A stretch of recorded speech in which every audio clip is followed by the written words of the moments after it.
Hello, fellow geeks, and welcome to our brand new mini series of Black Void.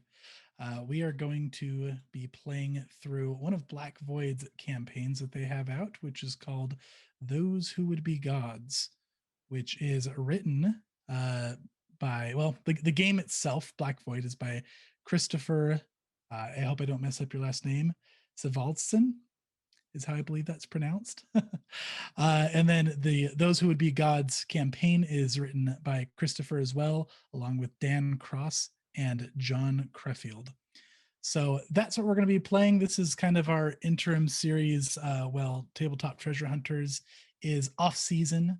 So welcome, everybody. We hope you enjoy it. With us for this campaign, we have myself playing the Arbiter, which is the equivalent of a DM in Black Void. And then let's just go ahead. Let's introduce our players really quick. Since this is the first session, let's have you guys tell us a little bit about yourselves. You've probably seen their faces around Level 1 Geek. We have all Level 1 Geek cast members with us for this one. Let's go and start with you, Em. Hey, I'm Em. Do you also want me to do a character introduction? No, let's save characters for a little bit later. Let's just talk about yourself right now. Okay. My name is Em. You can find me mostly here, sometimes guesting on other channels because I just can't say no to a TTRPG game, especially a sweet, sweet indie game. So, yeah, that's me because I can't introduce my character. Yeah, not allowed yet. Banned. Sorry. Let's go with Kim next. I'm Kim. You probably haven't seen me on a lot of streams, but you mostly find me in the Discord because I help run that there. I am the procurer of emotes and spicy memes, and that's basically my job here. What a wonderful title. Awesome. Thanks, Kim. How about you, Wade? Wade, I am around, I guess. I was on the last season of T3H. It was fun times. And I've been on a few other streams here and there on other channels, but I'm excited to be here. Yes, indeed. Excited to have you, sir. Yeah, so that's us. We just have 3 players for this one, keeping it small and simple, and it should be fun. So hope you guys are excited to play. This is a very interesting system. I'm going to go ahead and give a disclosure to everybody in chat here. This is our first time playing through Black Void. This is my first time running Black Void. And although this system's not like super complex, there are a lot of rules. There are a lot of abilities. The character builds are really deep. And so I myself don't have all of the character abilities like mastered by heart yet. So we're going to do the best we can. We're going to interpret some of the rules the best we can. And, if we're getting it wrong, if you guys want to join our Discord and correct us on something, if we have some Black Void pros out there, definitely let us know. But yeah, we're going to be learning it together and it's going to be fun regardless. So there's your disclosure with that. For you guys in chat, I know a lot of you guys watch Tabletop Treasure Hunters. We always have a lot of chat interactions for that, along kind of the same lines as this being our first time playing Black Void. We're not going super crazy with the chat interactions yet because we want to kind of get a feel for it and see what we can and can't do without completely breaking the game. So for tonight, all we really have is we have our nice affirmation bar. Although we're capping it at +1 towards hero or villain instead of the +2 because dice rolls and bonuses seem a little more influential in this system. And that's really all we got for tonight. So we'll possibly be adding some more stuff, but we're going to get a feel for the game first. But for all of you guys out there who support us, we still love you very much, and we hope you have fun watching the show. Okay, so let's jump into it, guys. Are you all ready? I think so. I think cool. so. Yeah. We are using Foundry for our virtual tabletop here that we've got up at the top there. Let's get some music going.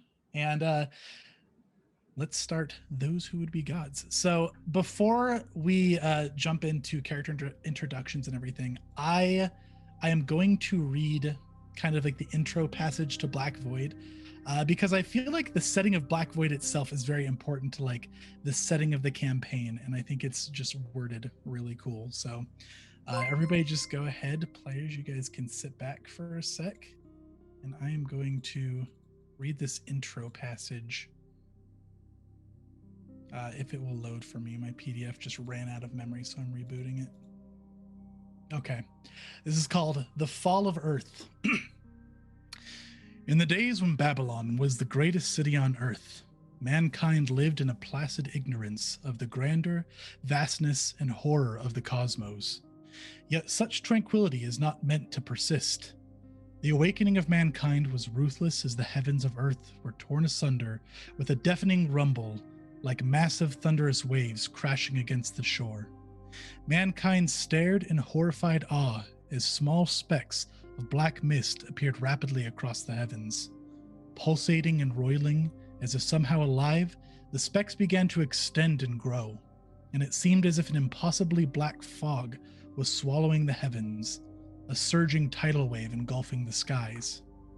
Akin to staring into the unbearable blackness of a midnight ocean, not knowing what abhorrent horrors could be lurking into the depths, yet still drawn irresistibly and inexplicably toward it, a most primal fear gripped mankind, the paralyzing terror of the unknown, and the dread of complete powerlessness.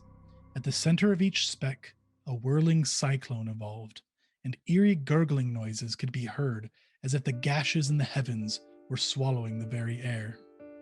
Slowly but incontestably, the skies of Earth darkened, and violent winds gusted towards the expanding black fog.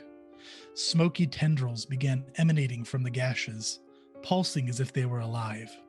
Engrossed in the terror of the abysmal spectacle, mankind watched as massive formless shadows could be glimpsed moving like storm-tossed waves in the darkness beyond each gash. Then the gashes began to implode, violently sucking in and engulfing everything in their vicinity. In inconceivable panic, the helpless peoples of Earth could do nothing as they were swept away by the screeching and howling gales of the maelstrom, pulling everything into its maw. With pleading voices, mankind cried to their gods for salvation. Yet no deliverance was to be found, as men, women, and children were sucked into the blackness of the void, leaving their dying Earth behind. The obliviousness of mankind was shattered, their eyes irrevocably opened to the truth about existence, their minds enlightened. The comprehension and sudden exposure to the enormity of reality and the void beyond drove many to madness. Countless perished as mankind was heaved far and wide akin to debris swept away by the deluge of a typhoon. There are places in existence where the veil between the void and the cosmos is fragile and thin, where the two converge and where the void emanates openly into the cosmos. Lyn, the Eternal, is one such place. And it was here that the first survivors of mankind began to emerge like driftwood, washed up on a distant, unfamiliar shores. As time passed, the lone stragglers and ragged survivors were scattered among the stars.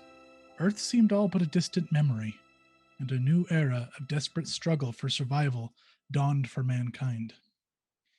And that is Black Void.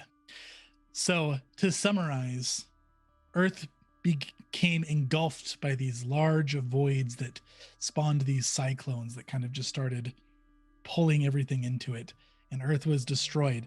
But somehow, some of mankind ended up in some place out in the universe between this dark veil and wherever Earth was in the cosmos.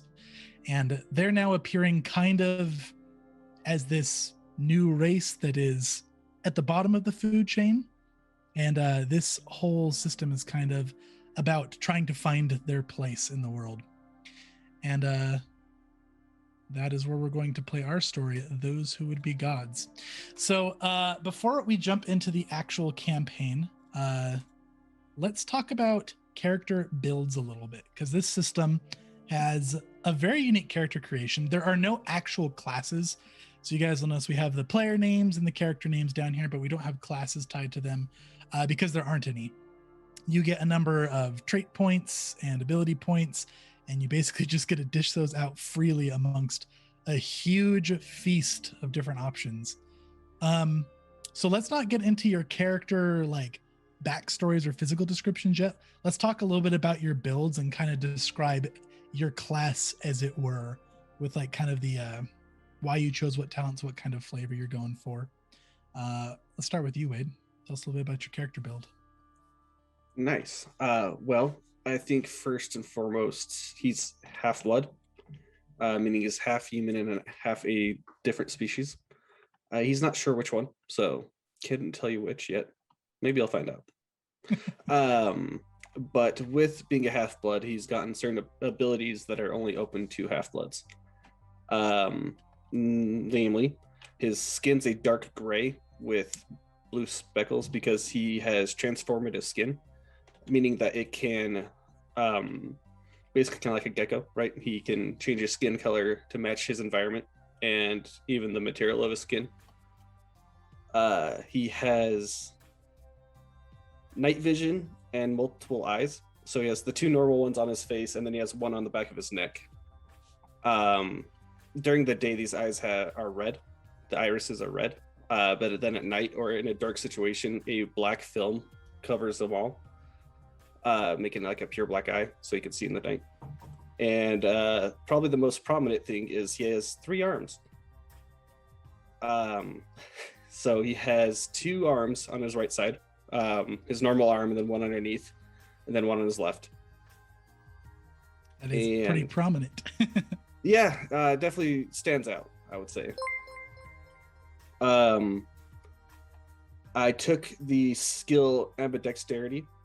That way I could be well trained and well versed with all these arms and not take attack penalties, because multiple arms give you multiple actions during combat and things like that. And a couple of his flaws which make him well-rounded are he's oblivious, which means he can't read anything. So any text or even pictures just go way over his head. So he doesn't have the ability to read. And then he also has a bad aura, a mild bad aura, which means that any first impression he has with anyone is bad. They just immediately get a sinister vibe off of him until he can prove it. Yeah, it should be pretty fun. Yeah, so basically I'm kind of going the rogue fighter kind of mix where I have these abilities where I can hide really well and sneak around. I took skills in larceny and stealth and then observation as well. But then also I have 3 arms, so once I get into combat, I can really dish out the pain, hopefully. Awesome. So you're kind of like a 3-armed roguish type character. Yeah. Awesome. Very cool. I like it. Sounds awesome. Em, go ahead and tell us a little bit about your character build. Oh man, my character build is fun for me, but it's probably not super great. So first off, I have a big beefy muscle head of a woman. She's got pretty maxed out strength, big flexor, loves how she looks, right? Very body positive, where it's just like wraps around the chest area, she likes to punch things. She feels like that punching build is just really satisfying. So to make her punches a little more deadly, she has these big claw things that she wears. So she grabs onto them, and then 3 prongs come out over her fingers, and so she can punch slash with these. And she's very gullible, so you can basically tell her anything and she will just roll right along with that. Very, very proud of her family, all of her siblings. She loves to joke around and say, can't you see the family resemblance here? Which, if you look at our little pictures down below us, you can see there is no family resemblance here. I rolled to see if I was going to be a full human or not, and I rolled to be a full human. And so she is just very tanned, has just hair that has been bleached blonde by the sun. It was probably a little bit like a dusky brown color when she was younger, but the more time she spent outside, the more light it has gotten. And so basically she punches things and she dodges things, and that is her build. Awesome. I love Yeah. it. And she's got claws, She's got claws. like weaponized claws. yes, weaponized claws. That's so cool. I love it. Very neat. All right, Kim, tell us about your build. Well, in stark contrast to the other two, I am like completely opposite in like every single skill you can think of. I have what's called weak grip as a flaw, so I can't really hold anything very well because my strength is just too low. I went more of like a talks good and can convince people of things build. I am a void marked, which is I guess the highest tier of like person you could be. Yeah, if they're that's like, how you would describe it. so well, M's character is like a pure-blooded human. Wade's character is a half-breed, which is a human bred with some other race from the cosmos, and can manifest like some special attributes from that half-breed.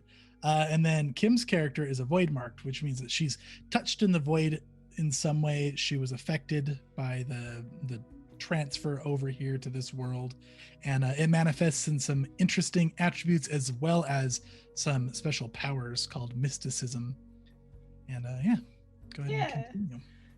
So my character, like I said, talks good, convinces people of stuff. She's got a special power where people can't really tell that she's really lying to them, or at least they think she's telling the truth. And that's just kind of along with the void marked trait. And she kind of delved into mysticism, so she became a mystic of life force and mind, as part of that, being able to, coerce people to do things and more or less make sure they live or die as she deems fit. So I guess if you would have to look at this as a regular build, it'd probably be more like your cleric wizard build there. Very neat. Sounds cool. I just need to say, I am so glad we have someone who can use words, because I was starting to worry that maybe we were going to have a really rough time. I mean, it's still going to be a rough time because you got like Wade over there that just has an untrusting aura first and foremost. But Hide me behind M, it'll be fine. He just stays out of the establishments. It'll be fine. just stay out here and don't talk to anyone. Awesome. Cool. Well, that sounds like a neat team comp. So yeah, thanks for sharing that, guys. We'll get more into like your descriptions here in a minute. So let's go ahead and let's jump into the actual campaign. I'm gonna try to not like read too much, but I feel like a couple of these intro bits are important to the story here. So I am also going to start here by reading this passage about the characters' backstories. So these characters are all able to kind of put their own backstories together, though their childhood is a bit hazy. They don't remember it very well. And they all have this shared story in common. So I'm going to go ahead and read this so you guys know where all these characters are coming from. Remembering little about your early life, your memories are mostly of fright, hunger, and sedition, until you found yourself in a gutter in the slums of an outlandish and alien city. Surrounded by thugs, beggars, and lepers of strange and bizarre species, you fought for survival, begging scraps and scrounging on the refuse of high castes, spitting on you from lofty palanquins, until an elderly and kind man came across you, extended his hand, and simply said, "Come with me." You gathered what little possessions you had, and you followed the elder to his home. He called himself Talal, and in his home you were fed and clothed. The hovel you lived in was small and shabby, but that hardly mattered. There was food, shelter, and companionship, everything a young human in Lynn could dare dream of. You were not the only lost human Talal took into his hovel and under his wings. 9 siblings were brought in and grew up under Talal's patronage. You and your siblings became inseparable. It was you against the world, and Talal was the center of your existence. Over the years, you were trained, educated, and rigorously taught skills preparing you for a rough life of conflict in the harsh underworld of the Eternal City. Occasionally, Talal brought you to the Faradani Enclave in the shallow water area of the Doris district on the western banks of the river Margada to familiarize yourself with one of the human communities in the Eternal City. It was during one of these trips that Talal explained the meaning of your archaic ward tattoo, which you have had ever since you can remember. The tattoo depicts a stylized sun with 12 rays of varying lengths, each supposedly symbolizing one of the deities of your abandoned Earth. Talal warned you never to tell anybody about it, including your siblings, lest it lose its protective power. As time passed and you grew older, Talal often put your acquired skills to use, asking you to perform various tasks and assignments for him. Some simple and practical, while others were obscure and without apparent purpose. Your siblings left the old man's care to find their own path in life, and eventually so did you several monsoon cycles ago. Recently, Talal left on an undisclosed errand, asking you all to meet in the Firadani Enclave on the eve of the founding. Today is the day of founding, and as the yellowish skies of Lynn begin to darken above you, you walk across the rickety suspension bridge onto the creaking platforms of the Enclave, heading for the Central Plaza. And that is where our story is going to begin. So, to kind of recap for everybody and for you characters, you guys as young children were taken in by this man, Talal.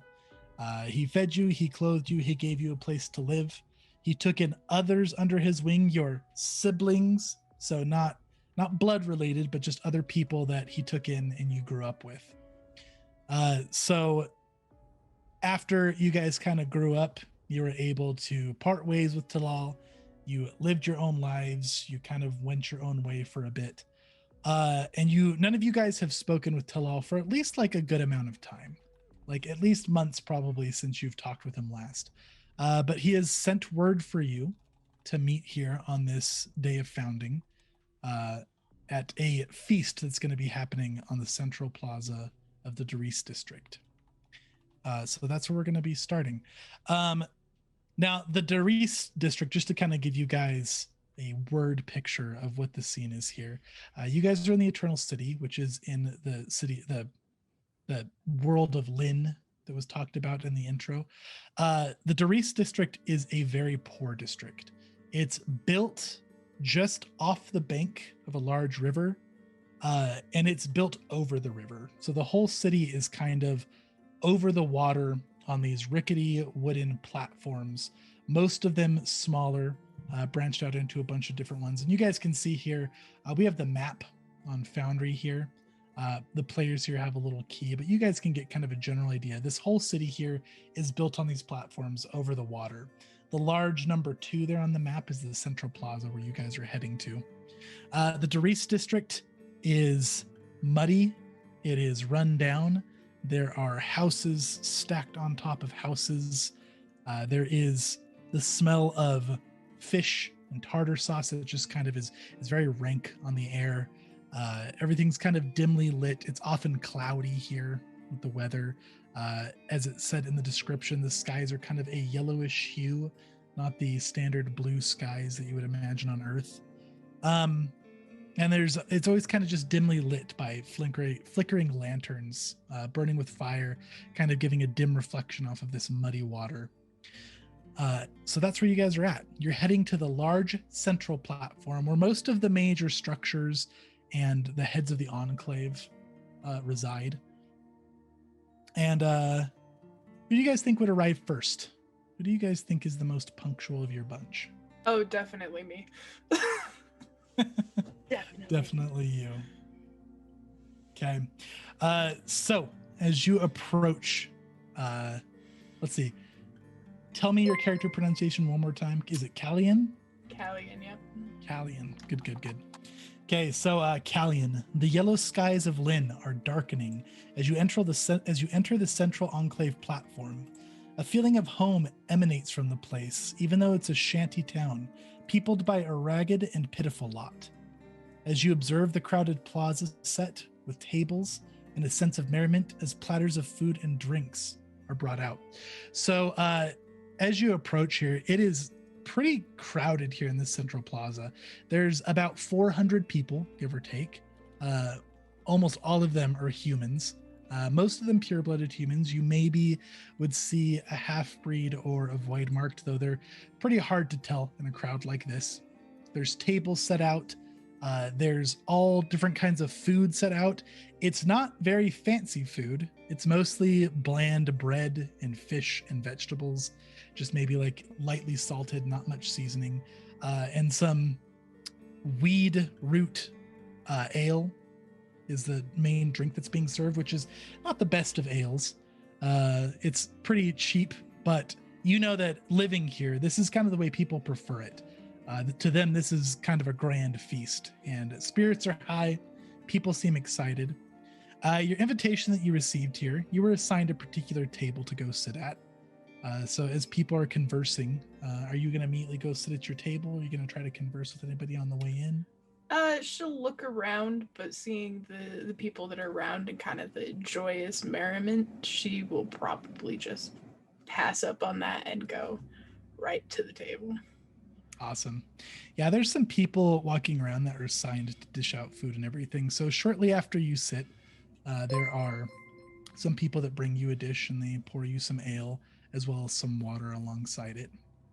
Go ahead and tell us a little bit about your character. Tell us what she looks like. So Callian is a void-marked woman.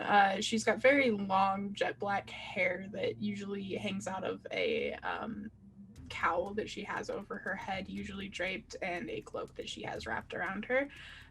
She has what kind of looks like chalk, kind of black chalk across her forehead, and it kind of goes down into her face, onto her very, very pale white skin. Her skin is basically just maybe a shade warmer than snow, and she's a very frail, small woman, but she's very tall. She has kind of ombre-ish purple eyes that seem to kind of fluctuate with their height as she looks around at different people. Awesome. I love it. Very cool. And yeah, so as you sit down, the kind of feel of the crowd around you, people here are pretty blandly dressed. It's like very beige or boring brown or tan colors on just kind of like some maybe sack woven shirts and trousers, nothing very fancy.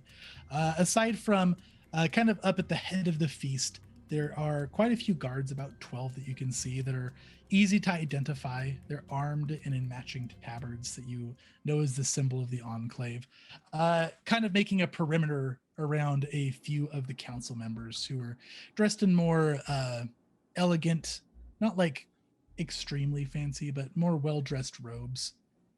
What are you wearing? She's wearing, like I said, that cloak and just kind of very loosely fitting robes as well. Just they're very deep purple though.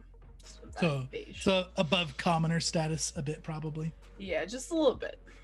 They still look like fairly worn, but probably less worn than those around her. All right, nice. Who's showing up next? Do you want to go, Teresh? Yeah, go for it. Okay. Yeah. Fredier will show up. Just walking so boldly across this rickety bridge. It's probably swaying wildly with every step as she marches her way on in. Brilliant smile on her face. This is a wonderful day we are having, don't you think? She says to anybody listening. To like nobody in particular though. And she'll gesture up grandly at this yellow sky. Her clothes are definitely that of a below commoner, right? She's looks pretty rough around the edges, but brilliant smile. Her hair is tied up with like this fabric that was maybe once purple, but like is not really terribly purple anymore. But her high ponytail is held back by this, and she's very proud of this little scrap of color she's got going for her. She's gonna march straight up to the feast. Hello, I'm here for some food. People nod and they gesture you to any of the tables really. One of the people sort of say, "Do you know what table you're assigned to?" Yes. Okay. As you look around, you can see a familiar face already sitting at the table. You can see your sibling sitting down with some food already served. Relieved because she definitely did not know. She points at her sister, still not really certain that this is where she's supposed to be sitting, and she'll say, "That's my sister." The server will nod, and they'll wave somebody down, get some food. They'll follow you over to your seat and put the food down right in front of you. As Callian hears that, she kind of just pulls the hood over and directs her attention away from Fertier. Deer will sit down, grab you around the shoulders, and just plant a big kiss on your cheek. "I have missed you so much, sister. Why don't you talk to me more? You should come visit my home." Oh, hello there, Fertier, my dear. I see that you have not changed one bit since the last time I was. I have. Oh. I have. Oh. I have a home now. My bad. That's quite Yes. impressive. It is. It has a table. Such as the one we're currently sitting at, yes? Smaller, Oh, but it's still good. okay. That's impressive, I guess one might say. You should sleep over. Oh, yes. I definitely want to do that. I knew it. We'll arrange something. I'm really just looking forward to it, and you know how much I just love seeing my siblings. Are you gonna drink your weed root ale? No, why don't you have a She'll go lift at it up and smell it. Skunky. And drink a little. So are you guys like frequently acquainted? Have you guys kind of part ways? Like, what's your current sibling relationship status?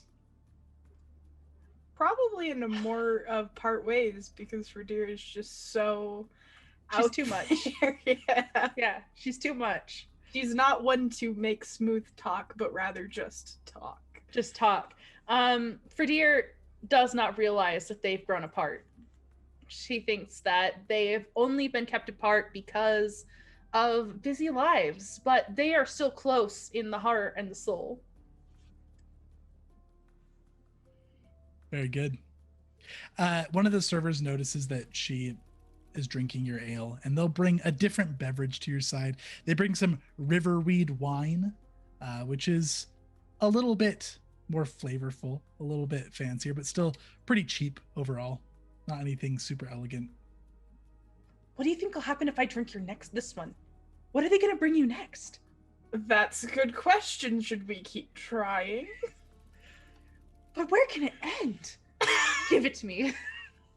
Might just end there.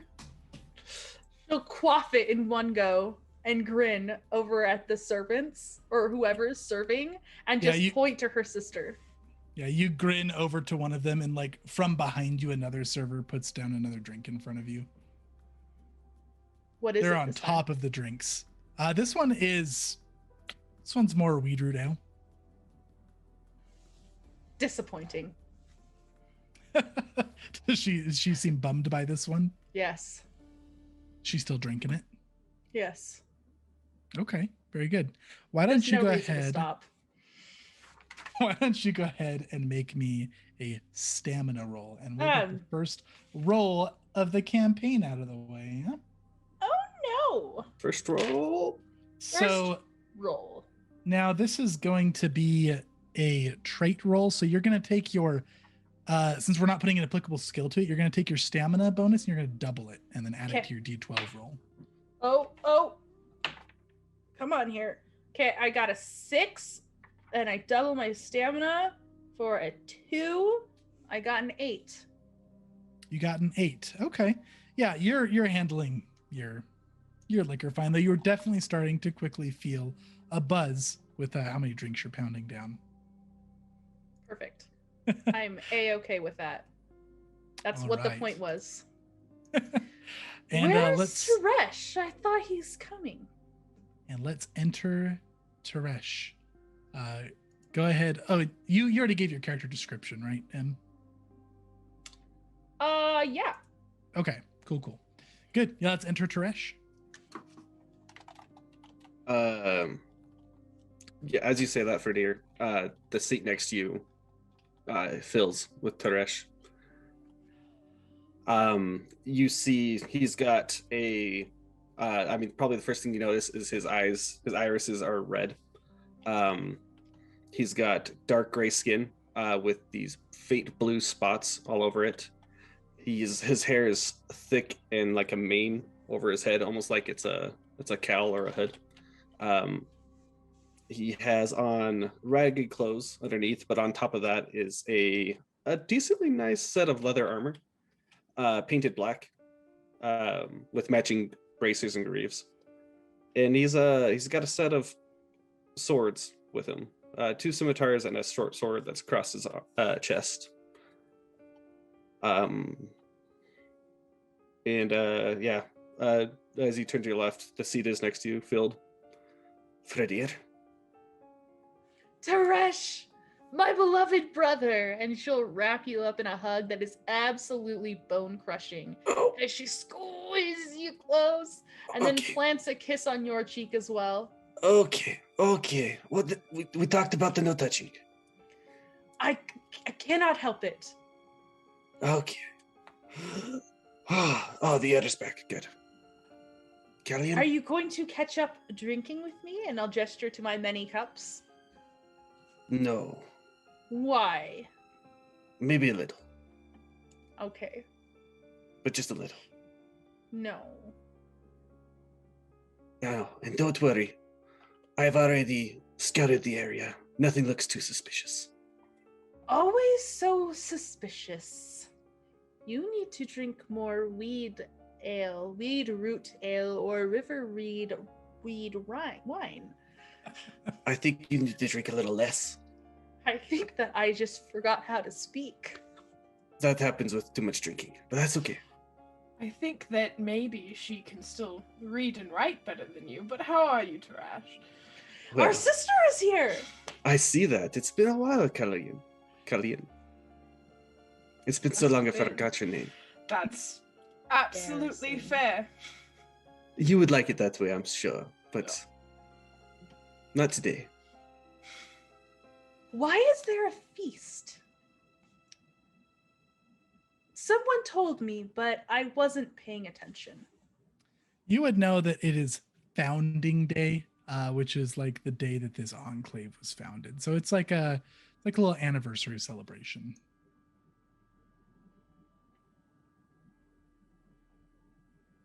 For that reason. Oh. But you already knew this. I don't think I... Did I? It was probably like 2 or 3 drinks ago, but yes, that's okay. You are How's your always place? right, brother. It is wonderful. I am waiting for you to spend the night. It Oh. has an entire table. That is quite impressive, though nights are a little bad for me. Then breakfast? Sure. That would do. How about you, Callian? Oh, you know, I would never pass up the opportunity to stay at Ferdir's house with a table. Just the most elegant one I can think of. Oh, so you've spent many nights there. You could say that, yes. You didn't know I had a home until I just told you. Or it was merely a plain lie, and I have visited you many times just when you were not home. As I do love my lovely siblings. She can be sneaky. Kellyanne, you are too smart for me. Too smart. Sometimes I think I am too smart for both of you. Anyway, that home. About how far away is it? It Any is chance that of way. this? And Oh, Ferdir just points. very, very direct. Mm-hmm. It will have a bed sometime. Are you telling me that you own a house without a bed? It's more of a hovel. It Okay. has the table, and it has the place that I sleep. Any place for study or meditation table. or the like? Ah, do you do everything at the table? Eat, meditate, sleep, or is the sleeping on something else? The sleeping is on the place where I sleep. Very I have a blanket. That's where that happens. incredible. I have just been astounded by the leaps and bounds you have made this day. Thank you. So, it's so good to. I don't know why we don't spend more time together. Oh, I know why. Anyway, we've all gathered here for this, I assume you received note. Yes, from Talal. Yes. Who, by the way, you guys have seen no sign of yet. Do you happen to know where he is or when he'll be coming? No, I have not seen him in some time. I figured he was something to do with you. No. It doesn't have Indeed. anything to do with me. Well, it obviously has Well, it- something to do with all of us. Tarash, how, by chance, did you find your way here via that letter, if you can't, or did you somehow gain the ability? Oh no. But you pay a din here, you pay a din there, and people read things for you. That makes sense. But the smart thing is you gotta choose the right people. Yes, obviously. How do you do that? Secrets. Intuition. Oh, You study the person beforehand. I do that. Oh, you do? Mm, What do you look for? trusting eyes. But the eyes are not at all what some may call the windows to the soul. That's what I said. And so then after the eyes, I look at the mouth and make sure it's smiling. But I could smile and tell you plenty of lies just sitting here, and you might believe me. Actually, I could tell you one now. For dear, I have missed you greatly, and it saddened me greatly to ever see you leave my side. I'm confused because you didn't lie. Precisely. There's trickery afoot, and she's gonna just like take your next glass and just quaff that as well. Are you all eating / drinking here as you converse? That is one of the most suspicious, like GM arbiter questions you can ask. It's Does everyone eat the just a food? question. That's Yes. Like, yeah. I eat plenty and drink more. Good. Are you now? You are aware of like your drunkenness level from your previous check. Are you going to make sure you don't get drunk, or are you just going to drink freely? I feel like there's probably in a past experience where Kalyan did not enjoy how super wasted I got. So I will drink moderately. Moderately. Okay. Good to know. What about the rest of you? Tarash. Kalyan seems to be abstaining from the alcohol. Yeah, she'll see if she can find some water instead of the alcohol. Okay. Very good. What about you, Tarash? Tarash will have Fredier taste test all of his stuff before he goes in. So he'll let her have a sample of the food, have a sample of the drink, and then he'll sip on the ale, but he'll eat. Brother, you are so kind to share with me. The Oh, next that's what time you siblings are come to for. my house, I will let you sample my plate before I eat as well. It depends. Will you be cooking or will I? What's wrong with my cooking? Oh, nothing. You But if it have was- the loveliest cooking this side of the town. What she said. So I'll you cook guys for you. are eating your modest plates. They even bring you a second if you accept it after you finish your first. You guys eat more? I really shouldn't, but because it's a feast, I will. Yeah, this is great. This is so much food. I've probably rarely had a chance to eat like this. Yeah, absolutely. Okay, so you guys eat, you guys drink. What else are you guys doing here? You guys just kind of chill out? Are you guys conversing with anybody? Like, what do you guys want to do here? Talal has still not showed up. After a while, Callie will probably start asking around for if anyone's seen Talel about town recently, if he's contacted anybody and the like. In like recently. Yeah. Yeah. For sure. Yeah, so you ask around. Let's see here. Let me pull up my list of skills. Have the inquiry skill, if that's what you're looking for. Yeah. Let's go ahead. Let's have you roll an inquiry. Okay. So I have 3 points put into it, so that's a +2, correct? 3 points, yes. Let's do 3 points. Rank 3 is novice. So wait, no. No, it'd be rank 2, because rank 0 you put a point in to get. Right. Rank So it's one, plus rank two. 1. Mm-hmm. You're an initiate. No, it's a +2. It's +2. Because you start at 1 the point. -3, then you go to 0, then you get a +1, and you put 3 Oh, points you in mean it, you so it's a have you mean +2. you're rank 3, so you Yeah. have more points put into it. Yeah. Okay. Yeah, that's +2 if you're rank 3. All right. And villain is winning the affirmation bar right now, so Incredible. That's a 5. that's a 5. Okay. So you're chatting people up here. People aren't the most friendly here. They don't seem like super interested in small chatting with you as you're asking around. Pretty much everybody you talk to doesn't even know who Talal is. Those who do say that they haven't seen him in quite some time and they have no idea about his whereabouts or his coming and goings. Yeah. As you are asking around, are you guys all like, do you guys mingle together?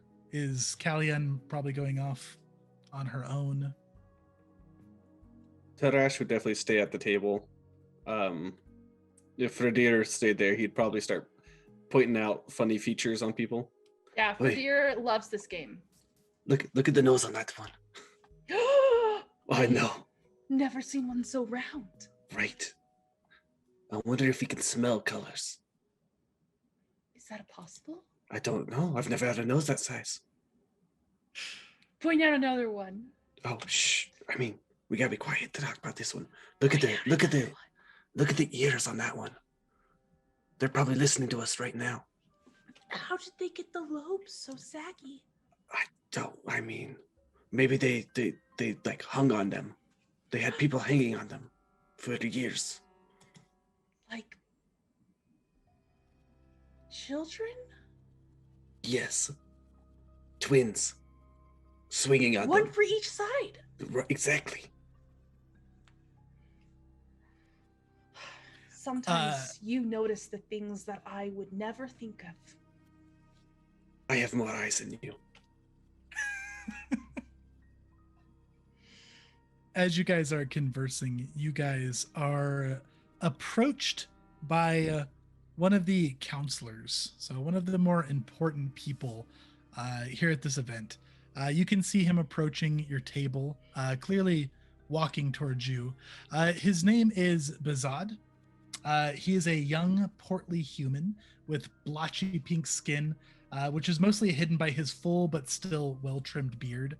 And he's wearing these loose, leisurely robes of white trimmed with gold, with little bits of color like purple patched into it. He's gonna walk up to you, his arms in his robes kind of folded in front, and he'll do a bow, kind of like a half bow to you all. I will immediately half bow back, and then I'll point to the purple on his robe. I have that color as well, and she'll gesture to her ponytail holder that has the reminiscence of something that was once purple. He looks down at his robe and then kind of looks over at your a ponytail there and just nods. One thinks you are progenies of Talal. Yes? We are his children. There's one other here. Kaliana! Just like He's gonna hold up a shouting. He's gonna hold up a hand and kind of wave you to stop. That is fine. One is called Bizad and is counselor to Firida. One would speak with you later and discuss important matters, but now one must be excused as one has other matters to attend to. And he'll do another little half bow, and he's gonna turn and leave. I think he Talia, said and you one hear 5 her times. shouting. She's just gonna roll her eyes and turn back around, walk back over to him. Hi. A fancy person stopped by with a round tummy, and he said the number 1 5 times. He was referring to himself. Did he say anything in particular as to where we should be going or to hell or anything of the He like? called us pigeons of Tal? Prodigies. Prodigies. Progeny? Yes. Okay. He said that he would like to meet with us after this in a And- secret location. And his name is Bilal. Bizad. Hazad. Where did I get the name Is from? it? You is mix it him Bilal into or Lal's Bazan? name. Okay. Are you guys doing anything else here? Or are you guys just going to kind of chill out and wait for Talal? Oh, wait. I want to wait. I want to see Dad. I would like to gather information about this Bazad man. Okay. Yeah, so let's see here. This would be like, do you want to ask around? Do you want to try to like just like know about him from living here? Like, what type of thing do you want? I mean, can I try thinking about if I know anything about him, and then if not, then go and ask around about him? Yeah, for sure. Go ahead and give me a common lore check. A common lore check, okay.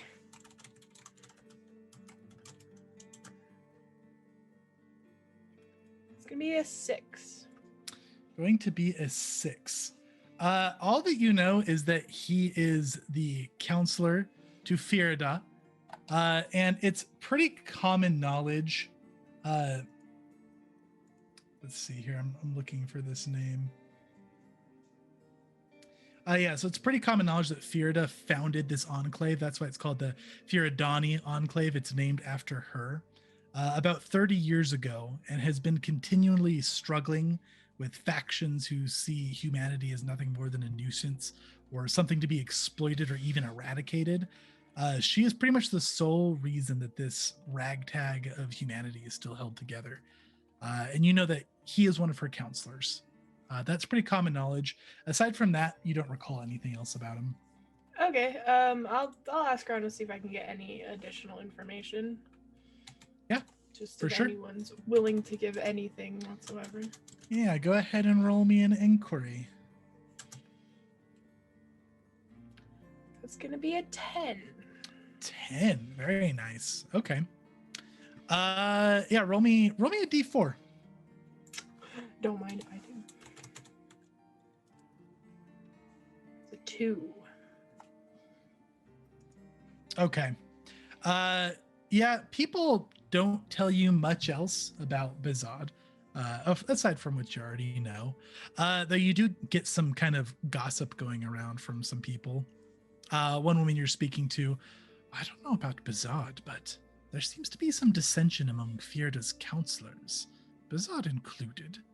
Firida propagates an aggressive approach, followed by Bizad, generally contrasted by Tamina, who advise a more restrained approach. I'm sure you know of Tamina. Oh, yes. Obviously, we all know of Tamina. You got a 6 on your previous check, right? Yeah, my common. Yeah, Or- so you would recognize Tamina up there. She's sitting up with the more important people. She is another one of the counselors. She is a frail, older human woman with bunned up white locks of hair, a wrinkled russet brown skin, sitting with a walking stick at her side. You can kind of see her wandering about, chatting with people very slowly. Clearly, does not move around very well. Okay, very interesting. She will take that information and go sit back down and wait. Very good. Fridier, Tarash, are you guys doing anything else? Or are you guys just kind of chilling at the table? We're chilling. I'll be scanning around for when Dad shows up. Okay. Yeah, if you're scanning around, go ahead and roll me an observation. Sweet. I don't have anything to add to it. What skill do you want me to? What trait do you want me to use? Let's see here. Sorry, I don't have these like down by heart yet. That's fine. Observation will be awareness. But Awareness. this is not going to be a straight like awareness skill because it is observation, so no doubling the bonus. Sure. And I have a -3 because I'm not to train. Correct. Yep. Okay. So and you're no bonus from chat still. yeah. So I have a 0 for my awareness, and then I have a -3, and so that leaves me with 4. Okay. Yeah, you're not seeing much else. I mean, you see the important people conversing. You see Callian wandering around chatting people up. People seem to be warming up to her more as she's been, like, socializing. But nothing very important. You also don't see Talal anywhere. I just don't know where your dad is. Yeah. What about you, Tarash? Anything special for you? He'll definitely be looking for easy marks to see if he can pickpocket someone that looks like they're holding something good in their pockets, but are also imbibing maybe a little bit too much, or are a little bit not too free with their coin purses. Okay, yeah, you go ahead and make me an observation. I will. I do have that, though I don't have anything in it yet, so it's just a 0. Well, at least it's a 0, not a -3. Yeah. I got a 12. Oh wait, no, don't do that. You I got like can't type. You got like a natural 12 or a dirty 12? Well, I think it was a natural 12, but I second guessed myself because it looked like I didn't type it right. Oh, was that in Foundry that you rolled? Yeah. I can- It went from a 12 to a natural 1. I think you typed it just fine. I also believe you typed it. Oh no, you didn't do the 1D. You just said 12, and 12 equals 12. I understand now. I can't read, so it's hard. I'm following you. Okay. Squidgles. A nat 1. You are looking around, and somebody clearly like realizes that you're eyeing their coin pouch. It's this kind of large bearded man, looks like a pretty rough type. He's gonna come kind of walking up to you, look down at you as you're sitting. You got a problem with something? I slammed the table, He's gonna Yes. kind of just like give you a look like, what? and I'm gonna stand up, and I'm gonna like slowly unfold myself into my 6'3" height, and I'm burly as hell.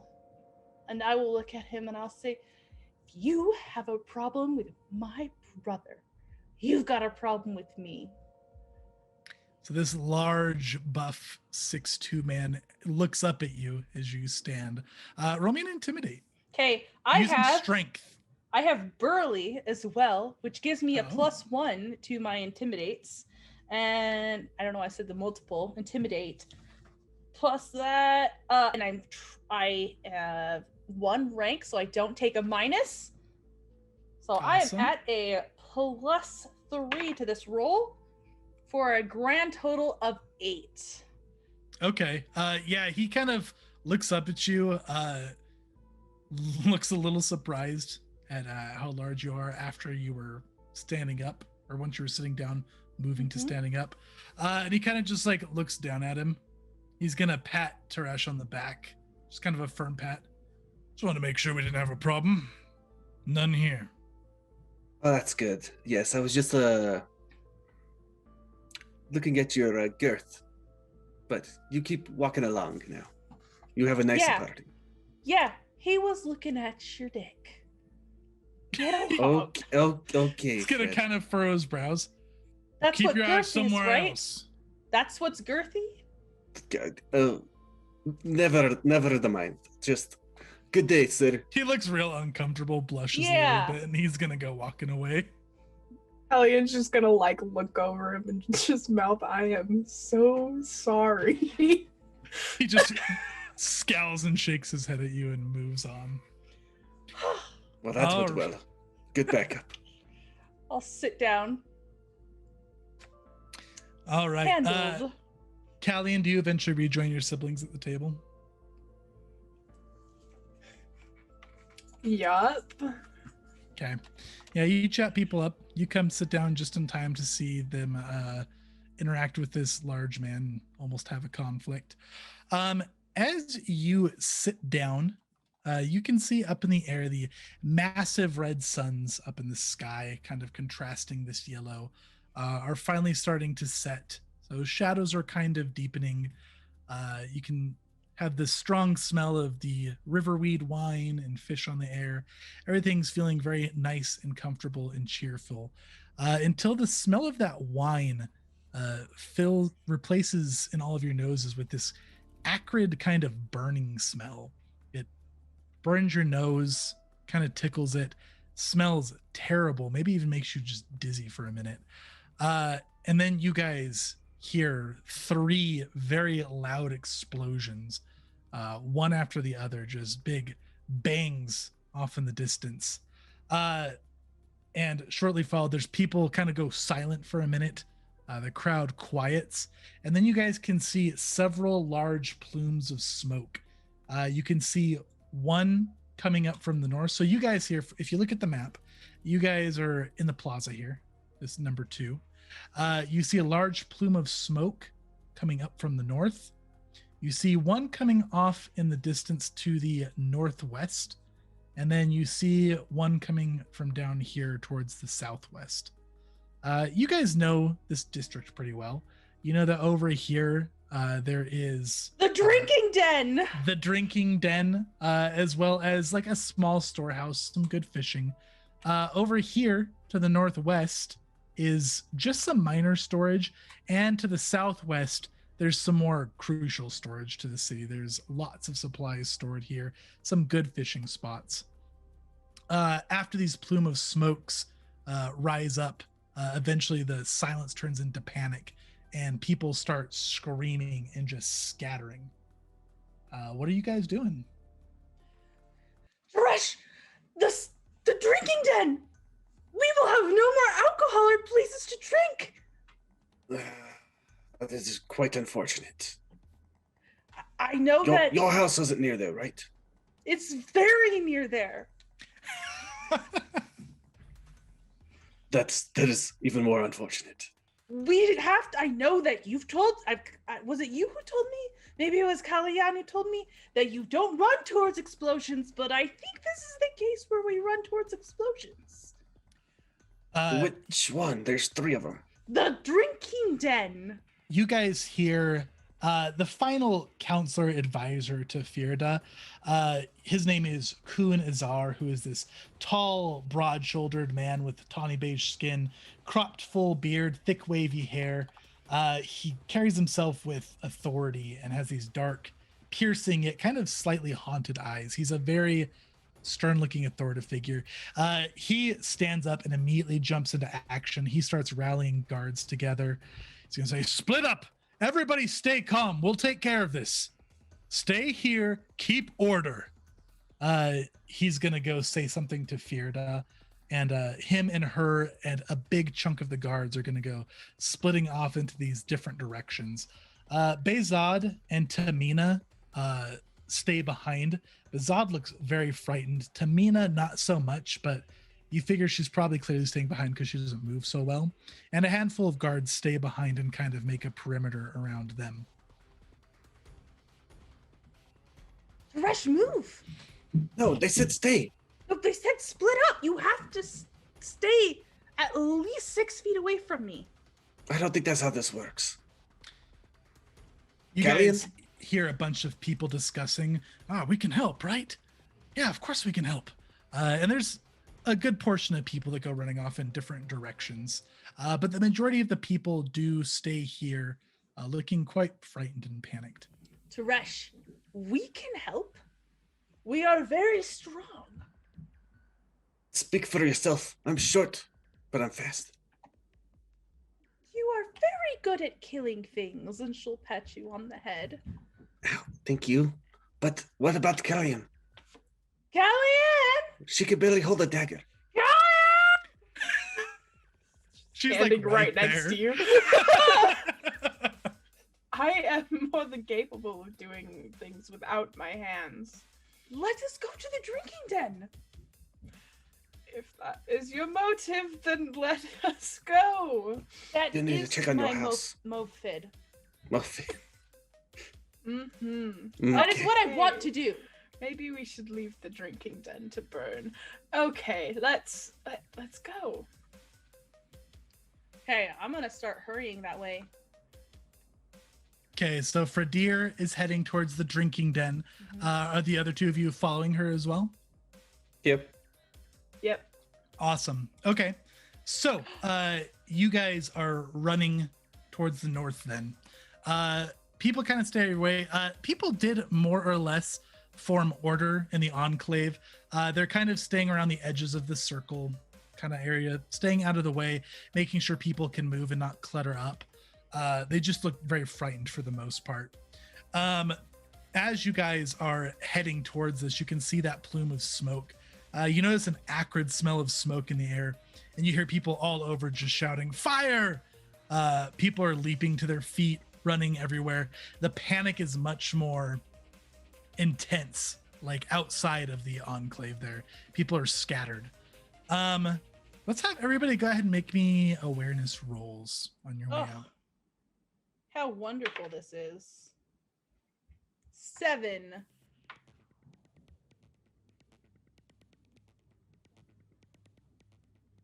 You had double your That's awareness, 7. right? Yeah, so this is a trait roll, so you add double your trait bonus since there's not an attached skill. I just realized I haven't been rolling in Foundry, and I'm sorry. That's okay. I will begin now. If you prefer the real clickety clack of a dice, you're welcome to do that as well. I forgot to add in double, so mine's actually a 10. Mine's Okay. a 12. Oh my goodness, you guys are so aware, except for Fradir. What did you get, Fradir? Now 7. You got a 7. Okay, so it's pretty good. I'm okay. Okay, Fradir, you're just so concerned about the drinking den. Your eyes are set ahead on it. You don't see anything unusual. I would like Callian and Teresh both roll me a D3 if you could.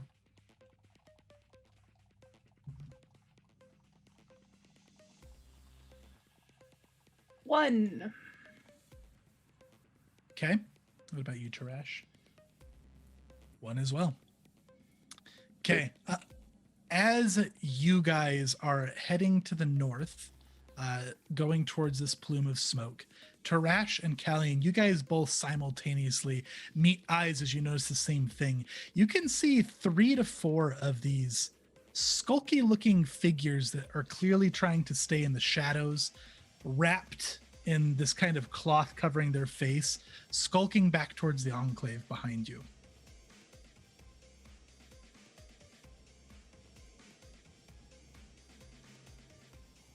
What are you guys doing? I don't Super sketchy figures, yeah. Yeah, they're clearly like skulking. They're low. It looks like they maybe had just hopped off a roof. Their faces are wrapped. In fact, I have a picture. Let's show you a picture. Picturus. Oh, maybe I have a picture. Hold up. I believed in you, Chase. You guys go ahead and discuss. I'll get the picture. Callian, do you see what I'm seeing? Yes, I do. You think maybe we could scare them? I mean, I feel like the scaring is more for Deer's thing, but I can Oh, kill them instead. Does that work?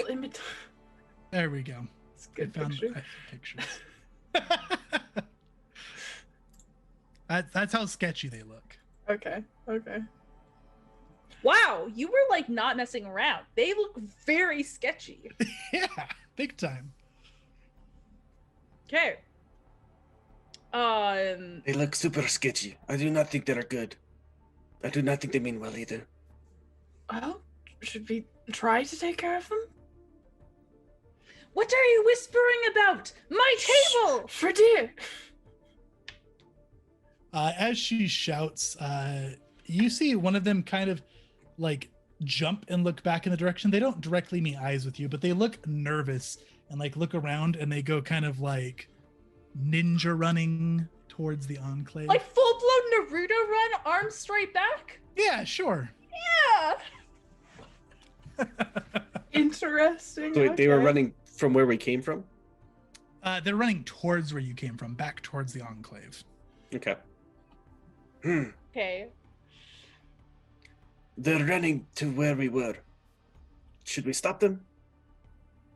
They might be causing problems there with how sketchy they look. Wombat As Fuzz well. does bring up a good point. They are armed, and you guys can clearly see that. They've got blades at their side, 2 of them each. I kind of want Not- the blades. Not many people are armed around town. Some are, but it's rather uncommon. We should probably stop them before they get too far away. What I are agree. you talking about? For a deer, go chase the crazy ones. Chase, how He's gonna about point them out. about how far away are they from us? They're probably like a good 60 feet behind you. So not Can you close. answer that question in meters for me, buddy? In meters.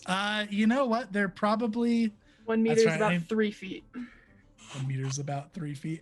Thanks. They're about 20 meters away from you. Okay.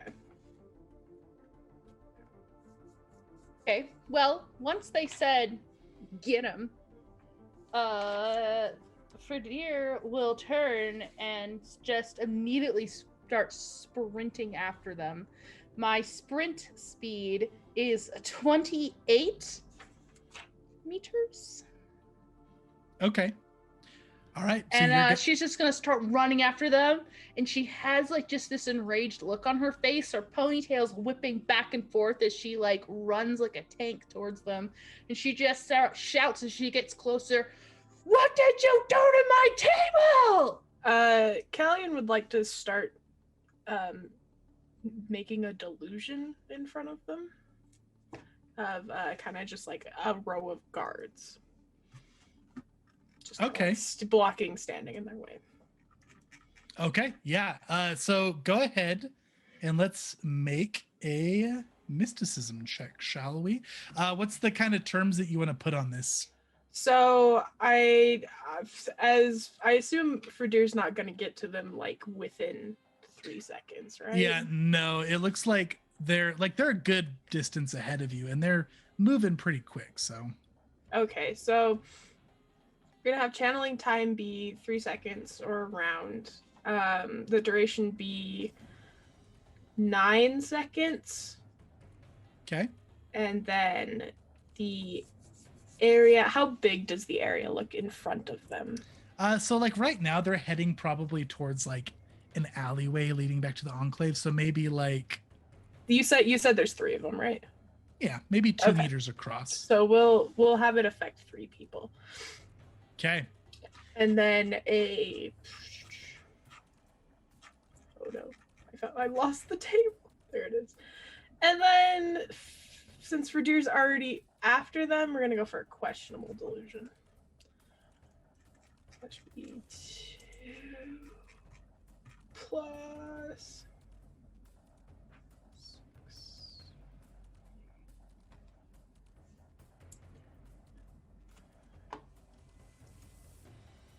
It's gonna be 12 difficulty. 12 difficulty. That's big. Mhm, it is big. We're gonna see if it works. Okay, let's do it. All right. So I'm rolling a mysticism check. What do I need to add to this? So you are a Fuhrer. Uh-huh. So you're going to add your willpower Okay. plus your bonus in, I believe Mind? you have, yes. Uh-huh. Okay. So it's a +1 in mind. I don't have any pluses as being a Führer. currently. Okay.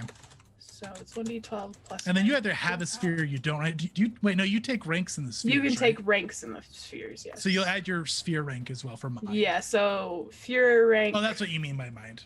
Yeah, gotcha. Fury rank, willpower, and sphere rank, right? Yep. Uh-huh. You got it. High roll. Hey, 16. No way, you got Hey. it. So what does this look like? And is this delusion? Is this something just they're seeing? Yeah, Since you're this just is affecting their target? Yeah, this is something that just they're seeing. Based on the guards that she saw earlier, she's going to try to make this. It doesn't seem super realistic from the distance that they're. It to them at the distance that they're at, it seems pretty realistic to them. But as they get closer, it kind of like fades off. But it's more or less intended to slow them down as if they're being cornered. So they just see this kind of line of guards pop up in front of them and act as if they're kind of moving towards them, in order to kind of like corner them between Fredir and the row of guards. You got it. Okay.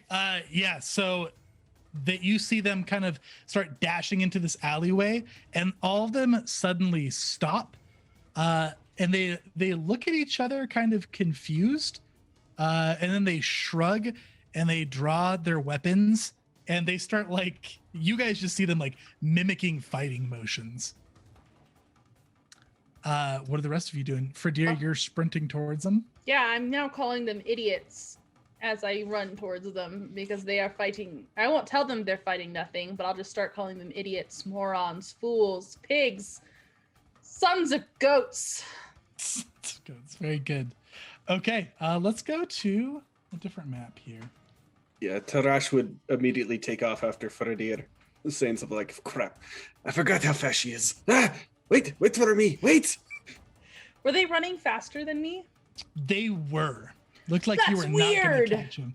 Yeah, like they were pretty quick here.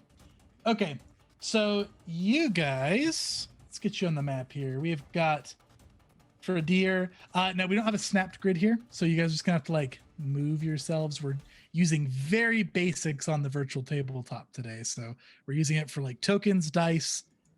We don't have any character sheets imported, so we're treating this like an actual table.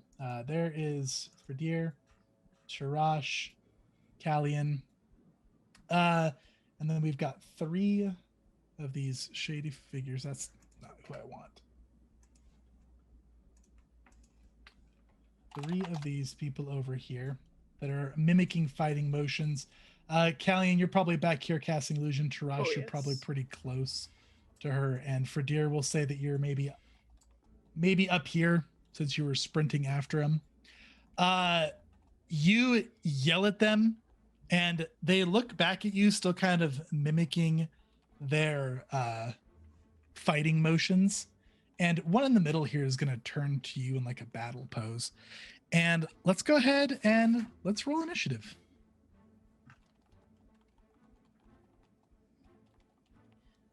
Okay. Let's see. Okay. I get a +1 in my initiative because I have fast reflexes. Very good. And I started a combat encounter. You guys should still be able to put yourselves in combat here. And initiative is something that works very differently here that I'm not accustomed to. So we're going to try this out and we're going to see how it goes. Oh gosh.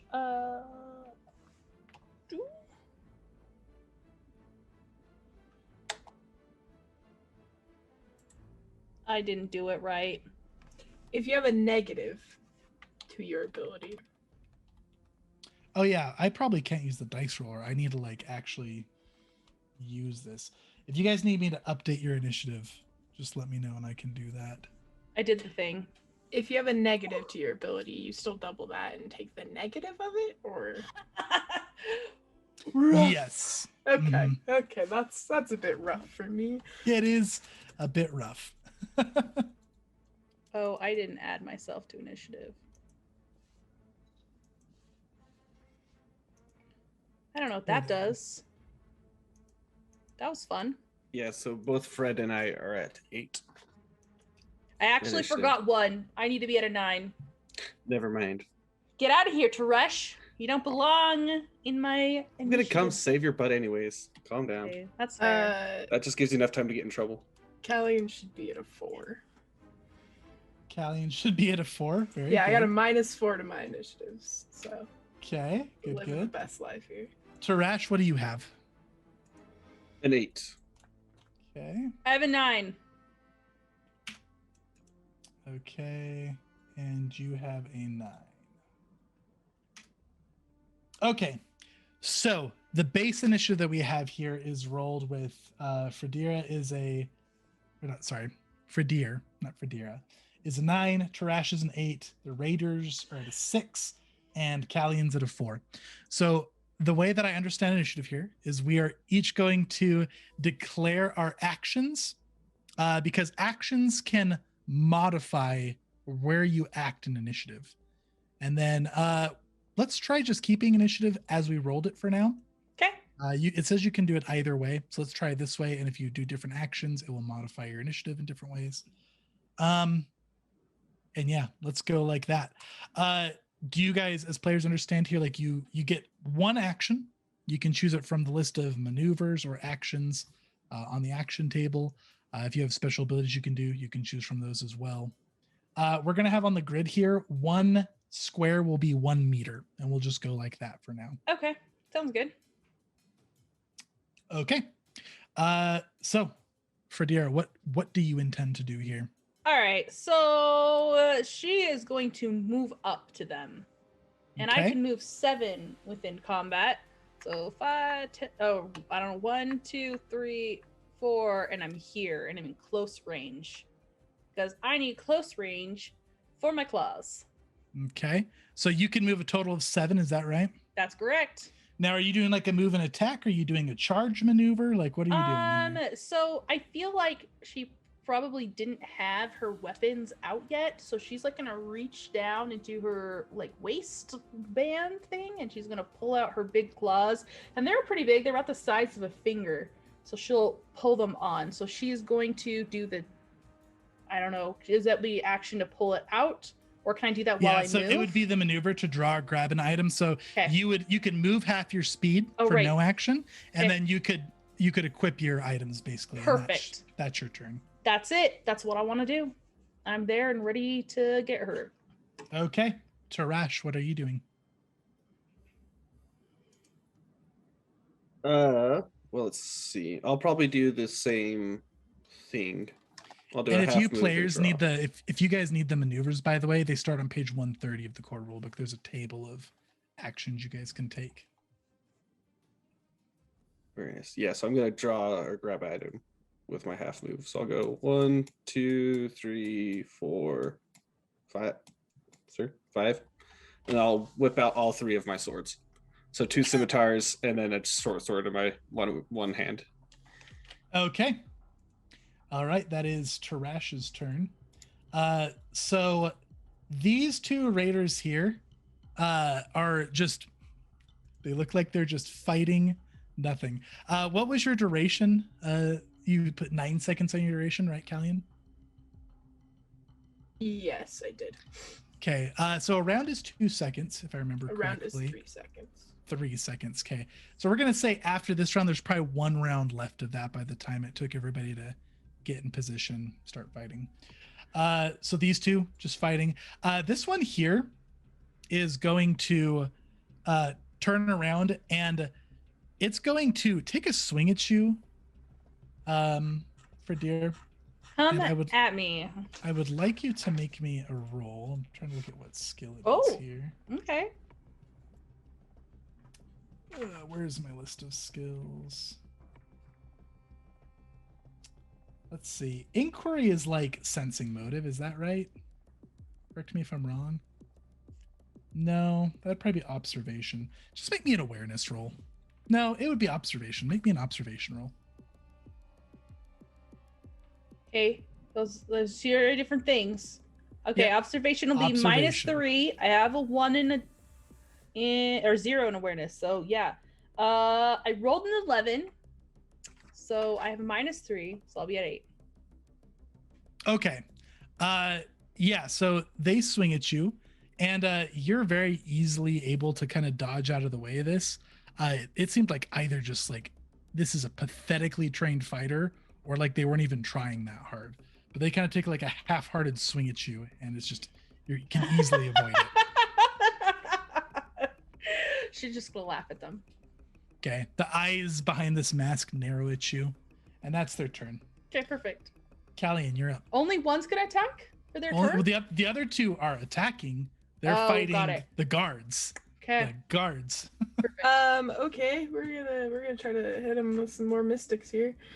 I'm going to try to make Fredir seem more fearful than she actually is, frightening, to kind of impose like an attack penalty on the one that's trying to attack her currently. So Okay. I'm gonna target just him. It'll be 9 meters away for 9 seconds, and I'll do this in a round, so 3 seconds. So that ends up being 4, 6, 7, 8, 11 is my difficulty. Okay. You did it once before. Try it again.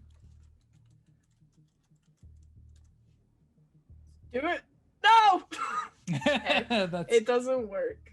okay. An 8. So now, when you're using your mysticism, and like particularly when it fails, like what does this look like?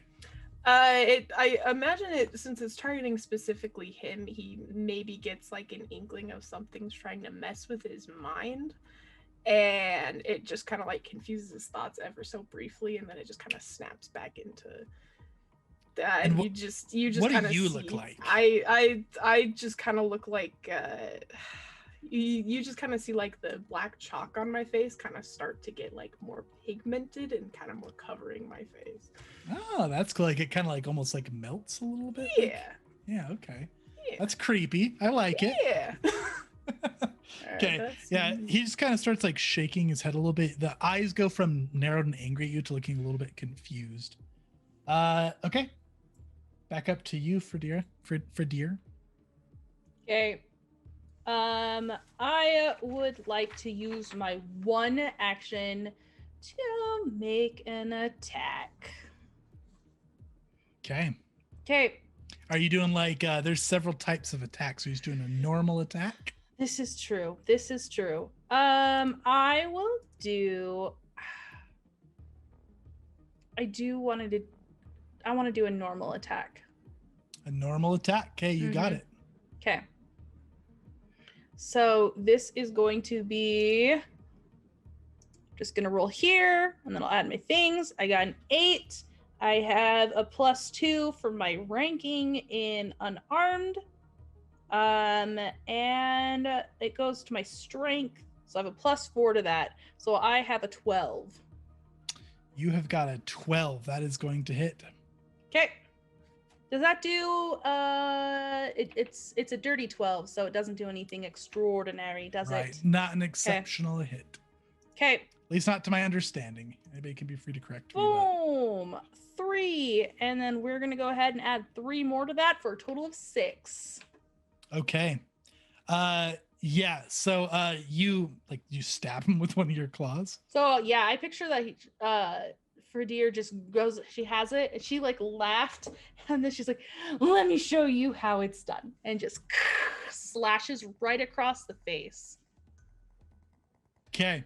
Yeah, you slash across the face, and some of like the tattered cloth on the face cuts, and there's blood dripping from a cheek, and you feel like you can see maybe like a slightly deformed mouth under the cloth. They were kind of doing like a defensive display, and when you cut them, they look shocked, and you hear like this horrible like hissing sound from their throat, like a like this angry, agitated sound. Yeah, that's your turn. Don't hiss at me. Yeah, that's her turn. Okay, That's my action. that makes it to Rush. Okay. So I want to charge. Gonna do a charge action. You got it. So 1, 2, 3, 4. Now, are you doing anything here that's going to modify your initiative? Yes. So I'm going to attack with my second attack, which is still at a 0. So it should be at the same time. Okay. And then for my third action, which is at a -3, I will parry. So then you act later on the round. Okay. Yeah, you got it. Perfect. Now, does the charge attack as well, or is it just to get up there? So charge, I believe, does attack. Let me pull that up. Double move, attack +1 damage. Yeah, so you double move and you attack, +1 damage, and then you get no agility or shield defense bonus until your next turn. Yep. Perfect. All right. Cool. So I will hit that first attack. Okay. What do you got? 1. I can spell.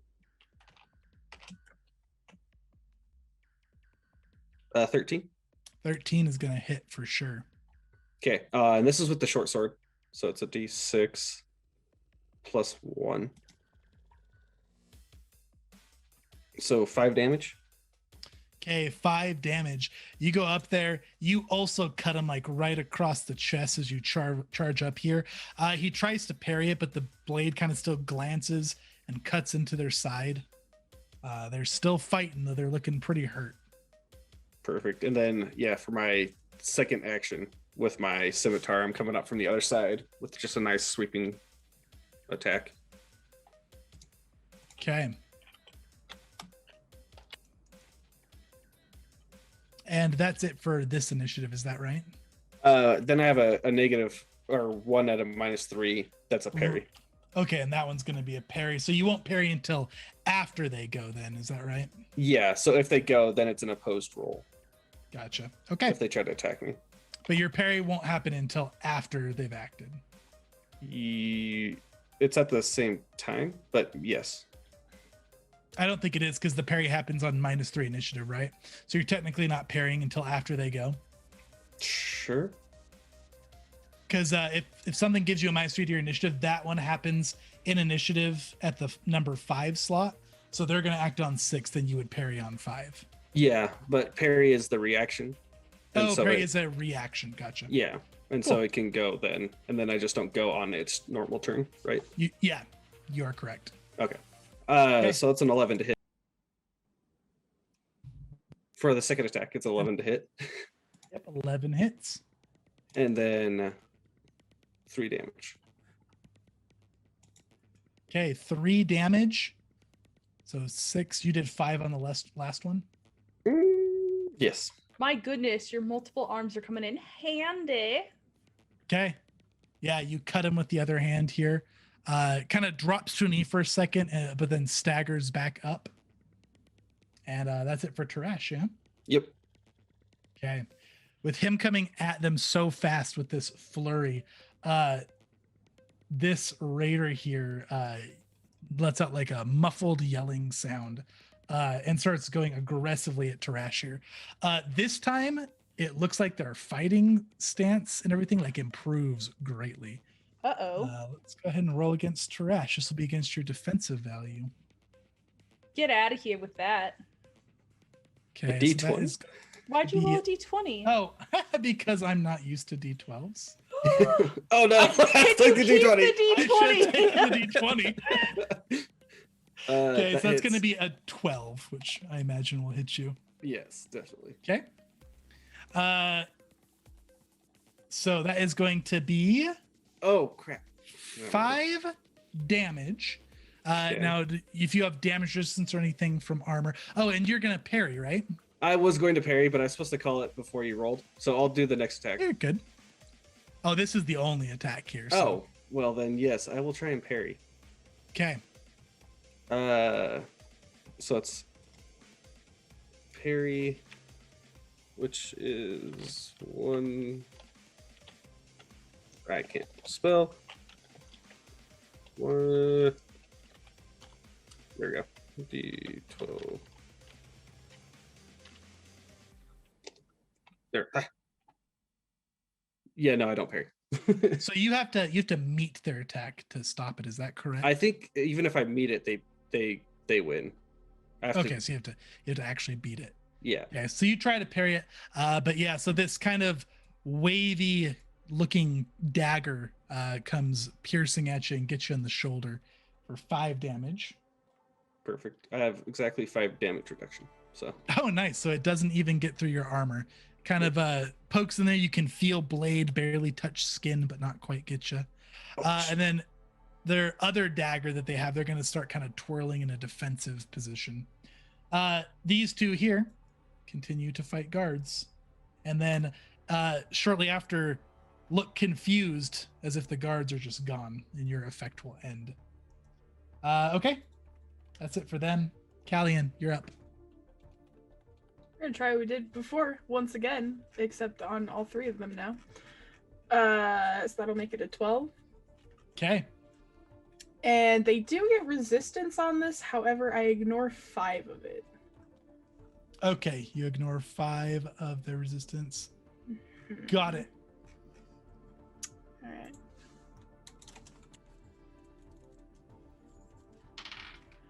Come on, big money. Okay, understandable. Doesn't work anyway. Oh This is no! fine. This is fine. Oh no! Just see more stuff like slowly dripping down her face. This one is making like angry noises, not speaking. You haven't heard them say anything, but they're making like these growling, agitated noises. These two turn around and seem shocked at what's happening behind them. They all kind of shake their heads. They seem kind of like on to something's maybe happening with their minds now. And Fredier, it's your. Okay. Seeing that this one just slashed her brother, Deer is pissed. So she's gonna shout at it, "Shut your hissing mouth!" And I'm gonna do an all-out attack on this one. One that you've been attacking already? Yeah, I've actually, yeah, sure. That's the one I've been attacking this whole time. Sure. Yeah. So this is going to be a +3 to my attack, but a -3 to my defense next round. Okay. Oh, I rolled a terrible. Okay, so that is a 3 plus 3, 6. Okay. Oh wait, plus another 3, so 9. So I rolled a 3 plus my all attack plus 3. Mod. That's cool. Yeah, and then I have bonuses. Yeah, you're going all out, so that hits. Okay, awesome. I'm gonna slash into this one. Let's roll my damage. That's gonna be a total of 4 damage. How do you do it with this all-out attack? Oh, yes. So because I was saying, shut your hissing mouth, I want to stab inwards where the mouth would be and then rake downwards with my claw attack. So it just like lays open the throat. Okay. Yeah, you go through the throat. And when you do that, as you kind of cut through their throat, there's a horrible gurgling sound. They cough up blood and it kind of like tears down some of the wraps in front of their face. And it reveals this shocked face with no lips and no tongue, just gurgling blood as you kill them. And then they collapse. Okay. Oh. That's it for Fredier. Okay. Tarash, you're up.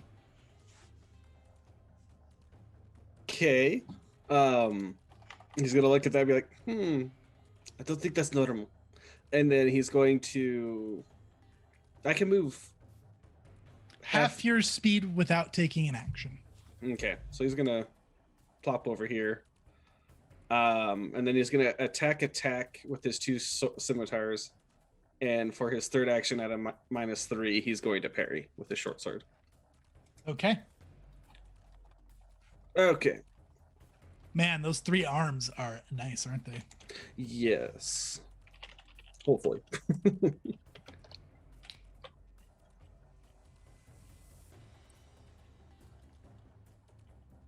There we go.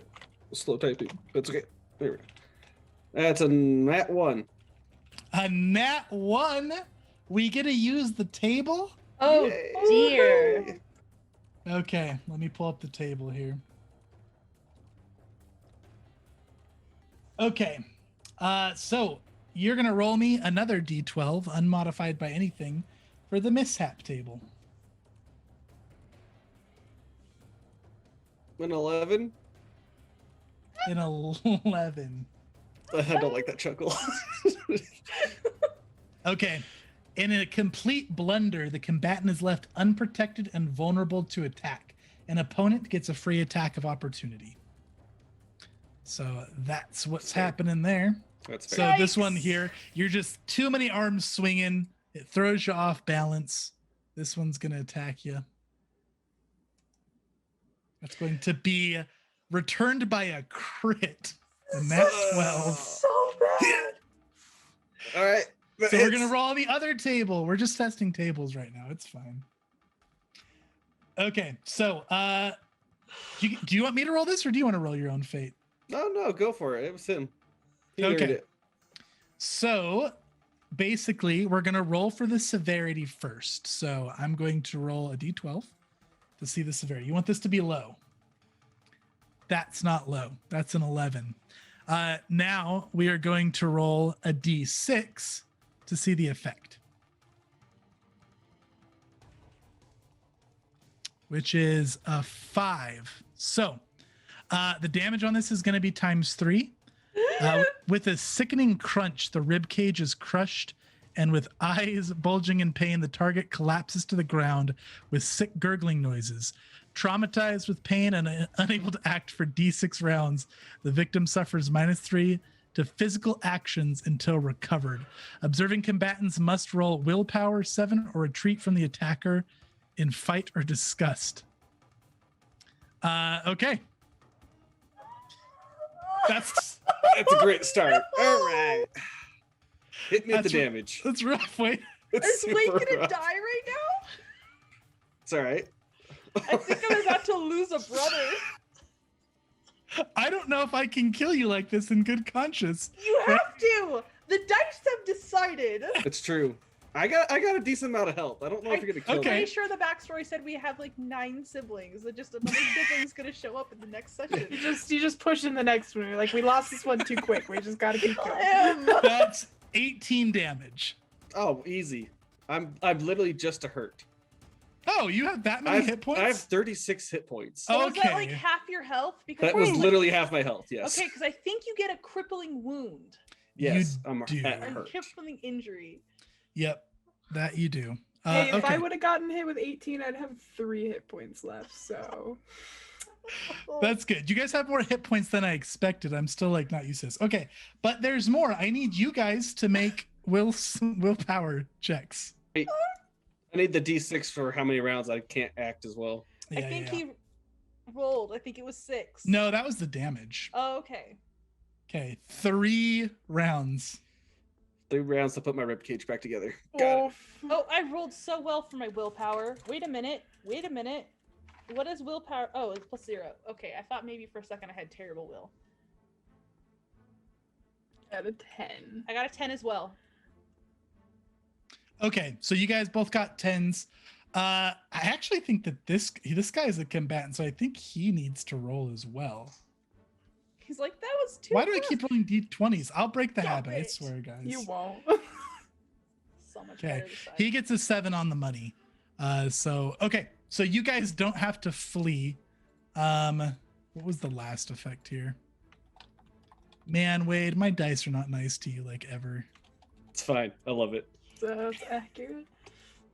Okay, that was the exceptional hits, 11. Okay, so yeah, for D6 rounds, and so traumatized with pain and unable to act for D6 rounds, victim suffers -3 to physical actions until recovered, but you just can't act. I guess that's like if anything else comes up for that.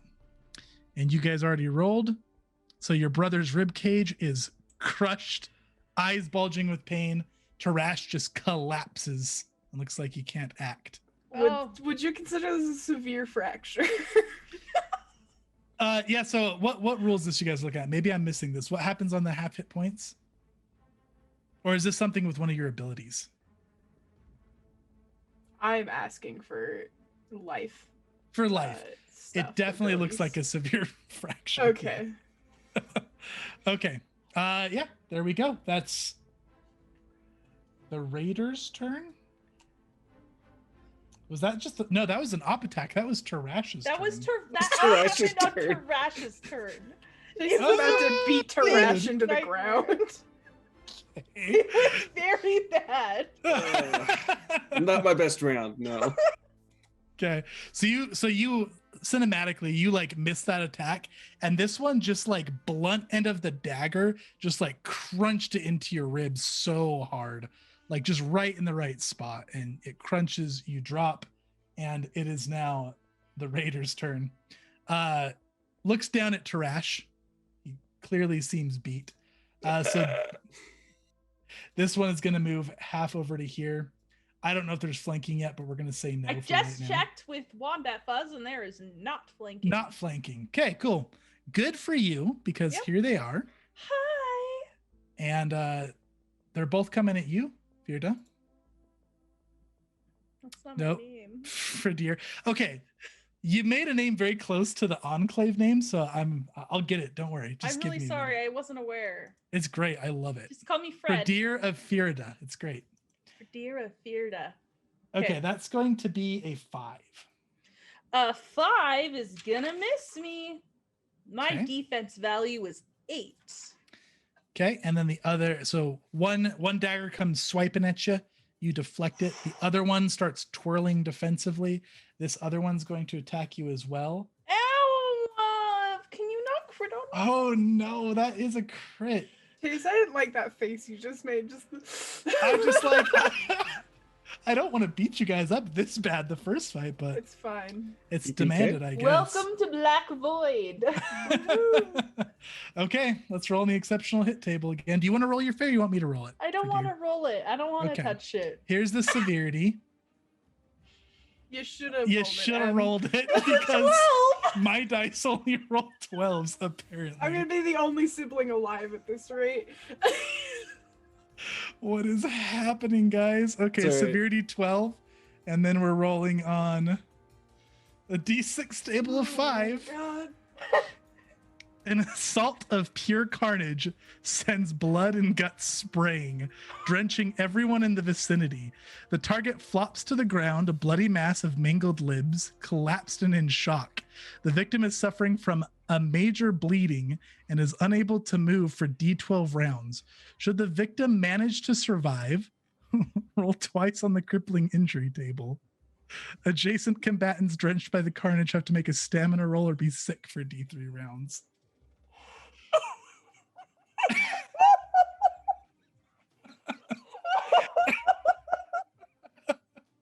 Okay.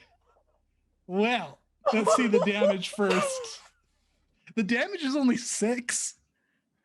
Only 6. So If they manage to survive, let's roll My 2 more guts times. outside of my body, and I'm 6 damage. okay.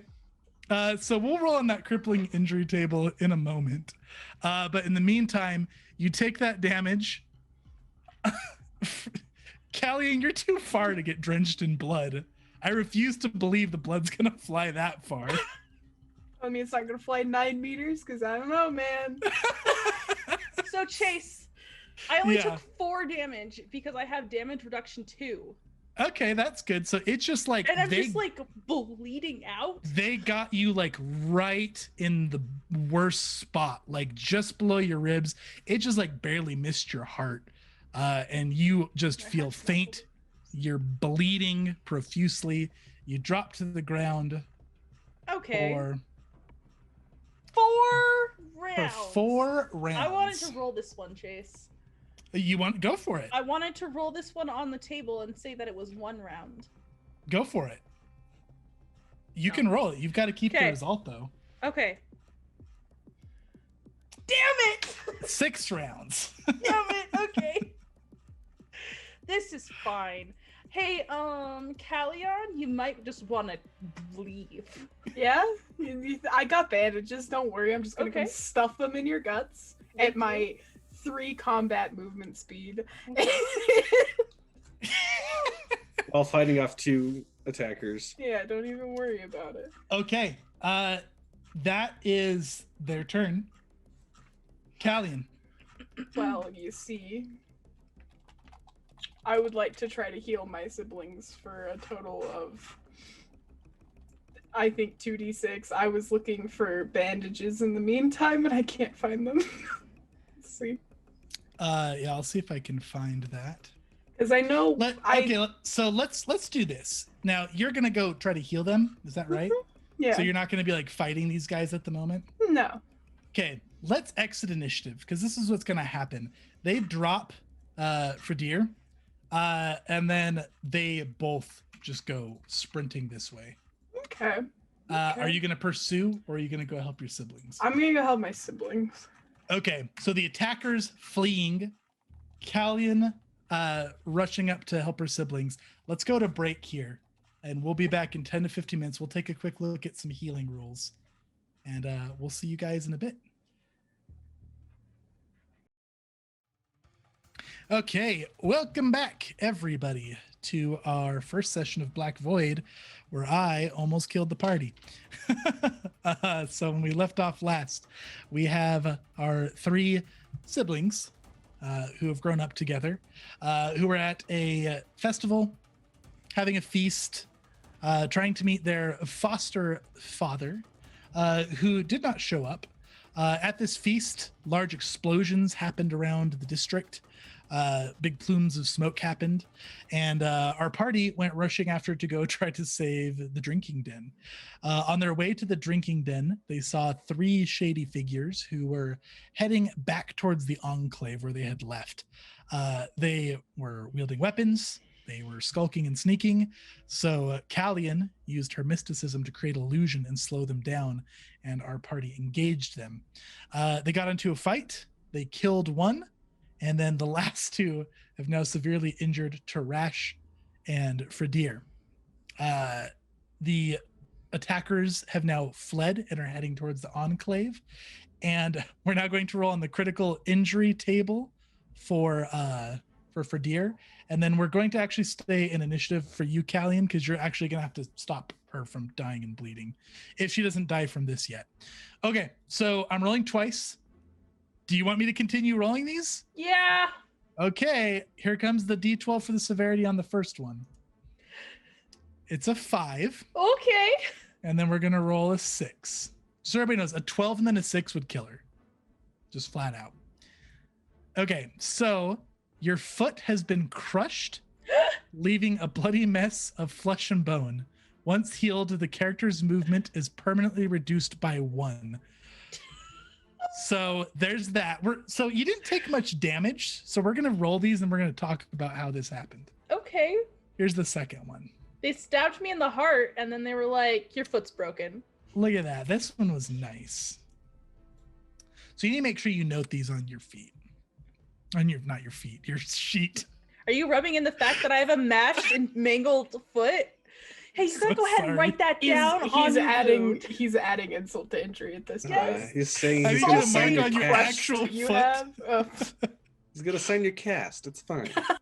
Okay, so I got the minimum possible one here. A fractured leg bone causes aches and discomfort, having movement and inducing a -3 penalty on actions involving mobility, acrobatics, and athletics for D3 days. So what happened here, the reason this was such low damage, this person went for the low blow. They like stabbed right through your foot and then like with an elbow like cracked the back of your knee and just like really messed up your leg.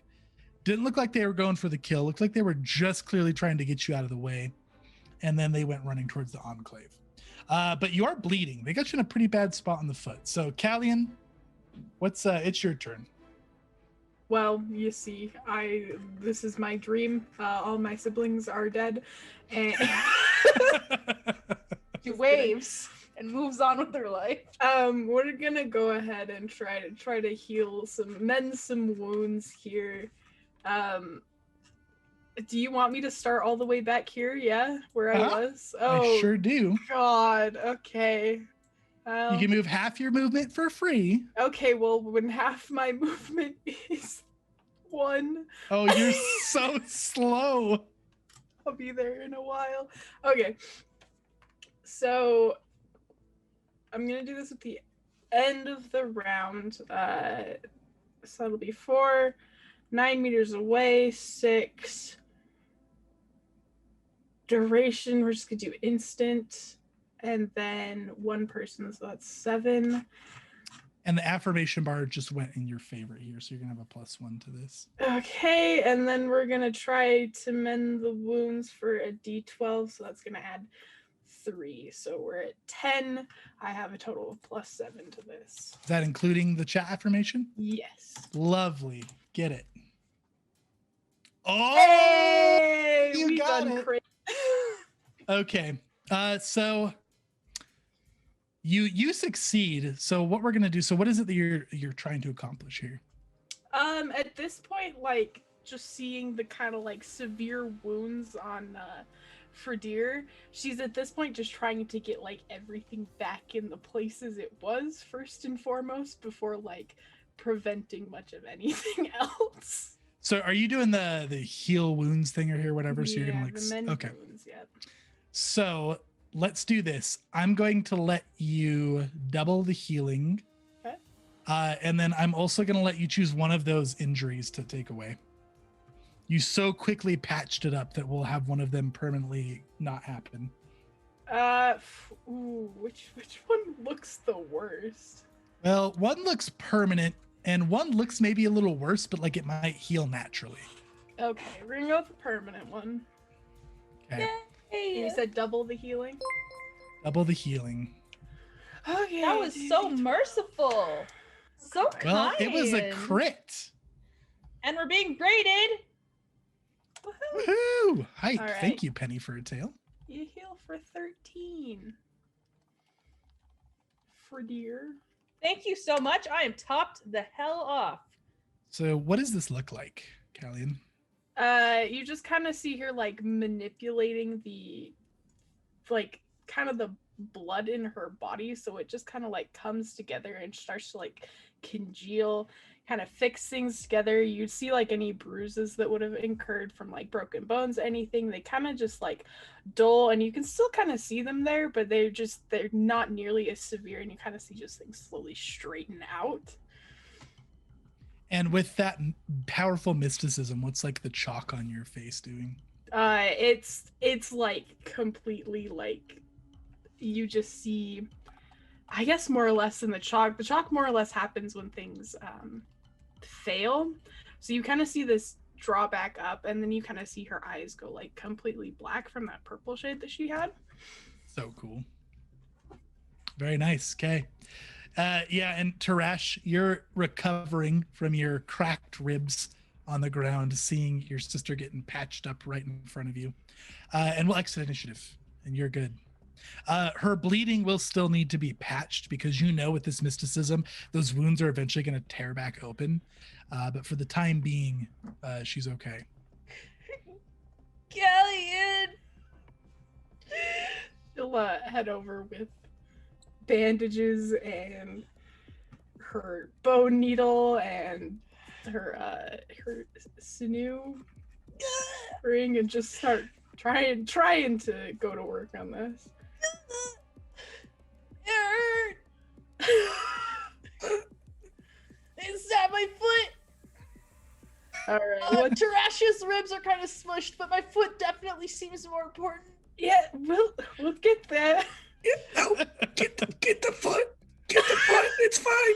I'll walk this off. I think the foot may be fixed for now. What if I never walk right again? Well, then I guess you're just gonna have to learn how to walk right in a different way. How am I gonna do my cardio? It's rough. Maybe you're gonna have to live without it. Sometimes we have to sacrifice things when we get slaughtered. I don't like that. Did you were you rolling a something on the? Are you trying to bandage, or are you holding off on that for now? Yeah, I was gonna try to stop the bleeding at the very least. Okay. Yeah, go ahead and make that roll. Why don't you like stab my heart with your freaking bone needle? So this is going to be minus my untrained skills. Let's see. So it's very proper care generally entails a person anatomy and or herbalism. It says generally. I guess there's specific things from mysticism. So yeah, let's go ahead and have you try patch up, but I'll let you use your willpower instead of your int, because we'll say you're like kind of mixing the two. Okay, so Can I mix have it a and minus, as we discussed, -3 + 2. So Right. minus 1 total, which is zero because chat's The got your affirmation, +1. yes. So we're just rolling a d12 here. Uh-huh. All right, big money. Oh, you Hey! got it! I am I'm what the kids so call a pro relieved. healer. Money. It's called a pro. Okay. healer. Yeah, Insta you've chat, that would have been a 9 otherwise. it's huge. Okay, yeah. No, you're able to patch it up in kind of a panic. You're not super experienced at it, but you got some adrenaline pumping and you're able to patch it up properly. And everybody is more or less stable now. So what are you guys doing? There is a body of one of your attackers in front of you. When you stabbed through their throat, their cloth kind of came down, and as you're kind of laying on the ground next to this dead attacker, you can clearly see their lips have been removed, like surgically, as has their tongue. And there's some sort of like honey sweet smelling salve that's over their lips. And as you're on the ground, you're a little too close to their face. You can kind of get that sweet smell wafting off of their corpse, mixed with kind of the coppery smell of blood. Oh no, that is so gross. They did drop a couple of blades. These are wave blades. They are, wave blade short swords, 2 of them. So these are blades that do a d6 damage, and they give +1 to parry. So there are 2 of those if you guys want to take them. One of them Aside was from through my that- foot, huh? No, he took his knife. He stabbed through my foot into the ground and then ran away and Yeah, took he it with him. yanked that out and ran away. Rude. You just don't leave a wave short sword. Yeah, that's so nice. Okay. Aside from that, he's wearing cloth armor rags over his head and torso, and that's really all they've got. They don't have any like specific markings or anything Besides on the them, missing lips and Besides You guys, the so you guys are gonna like investigate. I would like to investigate this body for any notable. Yeah, as you're symbols or anything. investigating, you can, when you're looking through the body, you can see that on his wrist there's a tattoo of a darkened sun. Excuse me. There's only 1 ray on the sun, so it's a darkened sun with 1 ray of light.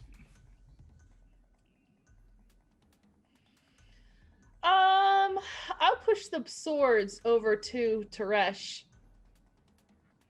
Brother, these look like something that you could use.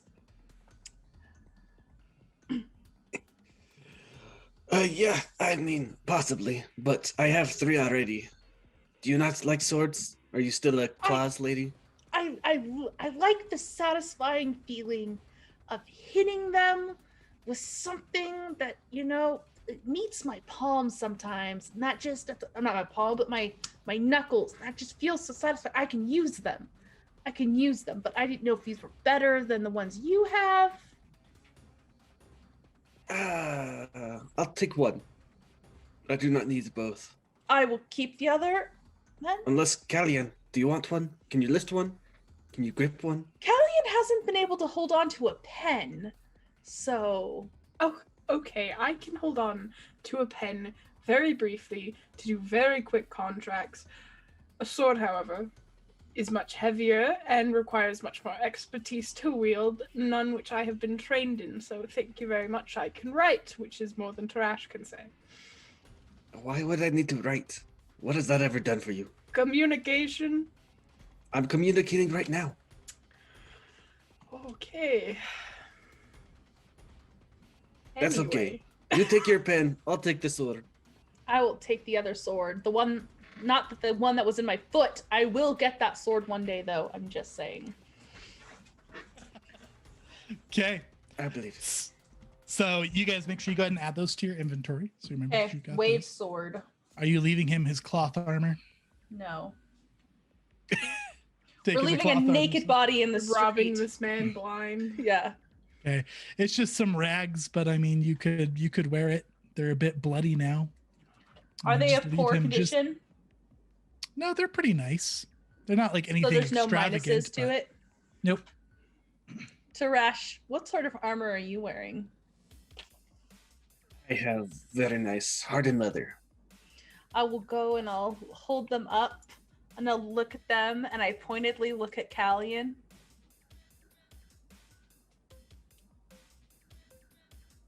I think these would fit you. You think a lot of things. Not really. That's also fair. You guys in the distance can see the smoke plumes are starting to die down. The blaze that you kind of saw dancing on the shadow seems to have died. You guys can assume that the fire's probably been dealt with. Tarash, as you stand up and recover, you are sore. You hurt real bad, but you figure nothing's broken. You still feel like you have your full mobility, even if it hurts a bit. Probably just cracked some cartilage and it's going to be sore for a bit. Okay, well, no, this is great. No, it works. I'm great. It's fine. Don't worry about it. I'll be okay. You're But- gonna be okay. I had a sword through my foot. I know, it was kind of funny. I had a front row view. I mean, look at the blood on my face. I saw I very don't well. see it. I'm like covered in it. Look down at me. Anyway, I don't see it. okay, focus. It looks like the fighters are. My table. Uh-oh. Okay, you just almost got carved up. Tarash has probably a few broken ribs or something, and you're concerned about the table, the singular table you have in your very small house that doesn't even, may I remind you, have a bed. Which makes the table more important. It's a table. You guys hear a wave of screaming rise from the enclave of people panicking, and you hear swords clashing with swords and armor. We should probably go check that out as much as I don't want to. What if we just go watch? And if Well, they that's- really need us, we'll jump in. That's also an option. Though maybe not the most, I don't know. I don't know humane either. of them? I don't Hey. know the meaning of the word. And As she long as really we get doesn't. paid. Maybe. I don't We're know. not getting paid. Fine, I'll take stuff off the dead bodies. There we go. Perfect. But for that, we need to go ahead and get the dead bodies. Okay. We're gonna go watch. Okay. So you guys head back to the enclave. And as you do, you see people pressed against buildings, making this wide circle around just this full out combat scene.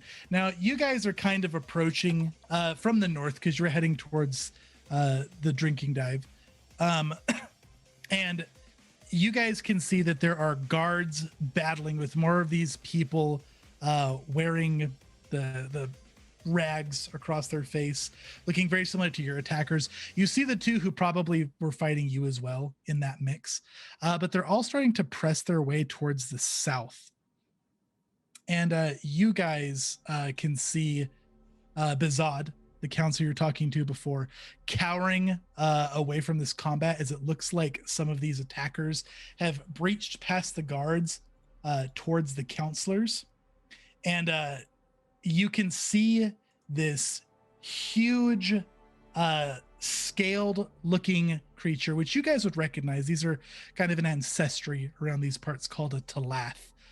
Just huge, hulking, muscular, orange brown scaled skin with one of his eyes clouded and sightless, what appears to be like an old combat injury, just a scar over the eye.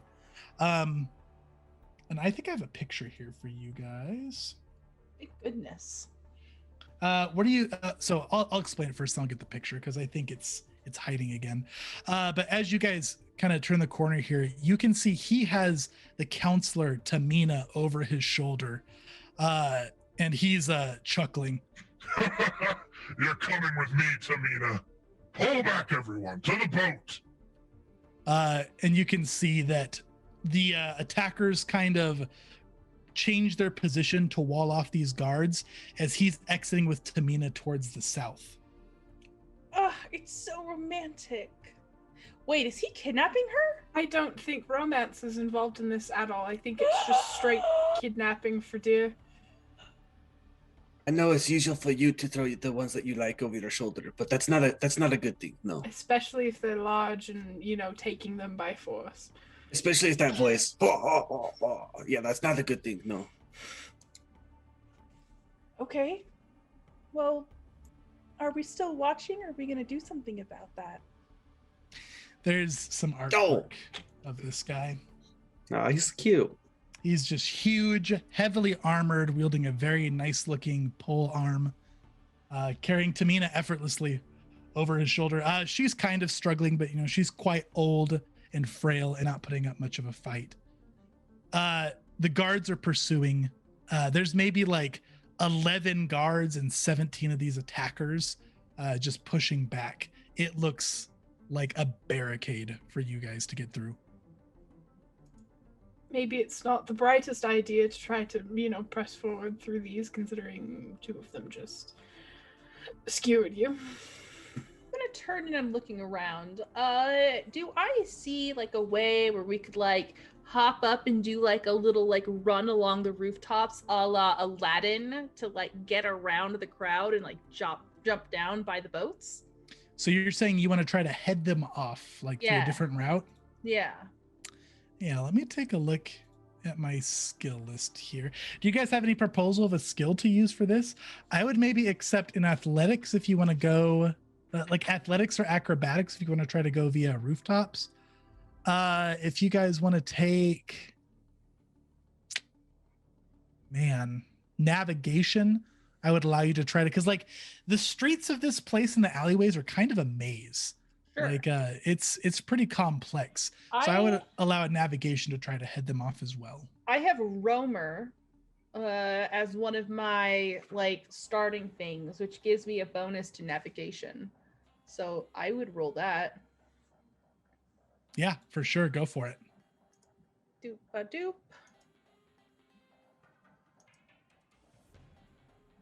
Oh yeah. Okay, so I'm not trained in it, so it makes a -3 and then a +1. So I have a 9? A 9, because I can A do 9. basic math. Are you Plus guys chat, though. following Fradir? Oh, plus chat. 10. 10. Are you This guys following way. Tradir?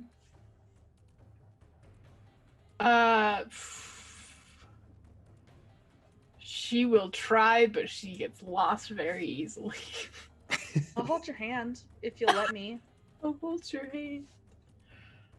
Yeah. Kellyanne, come along! And I'll grab her hand and I'll just start going.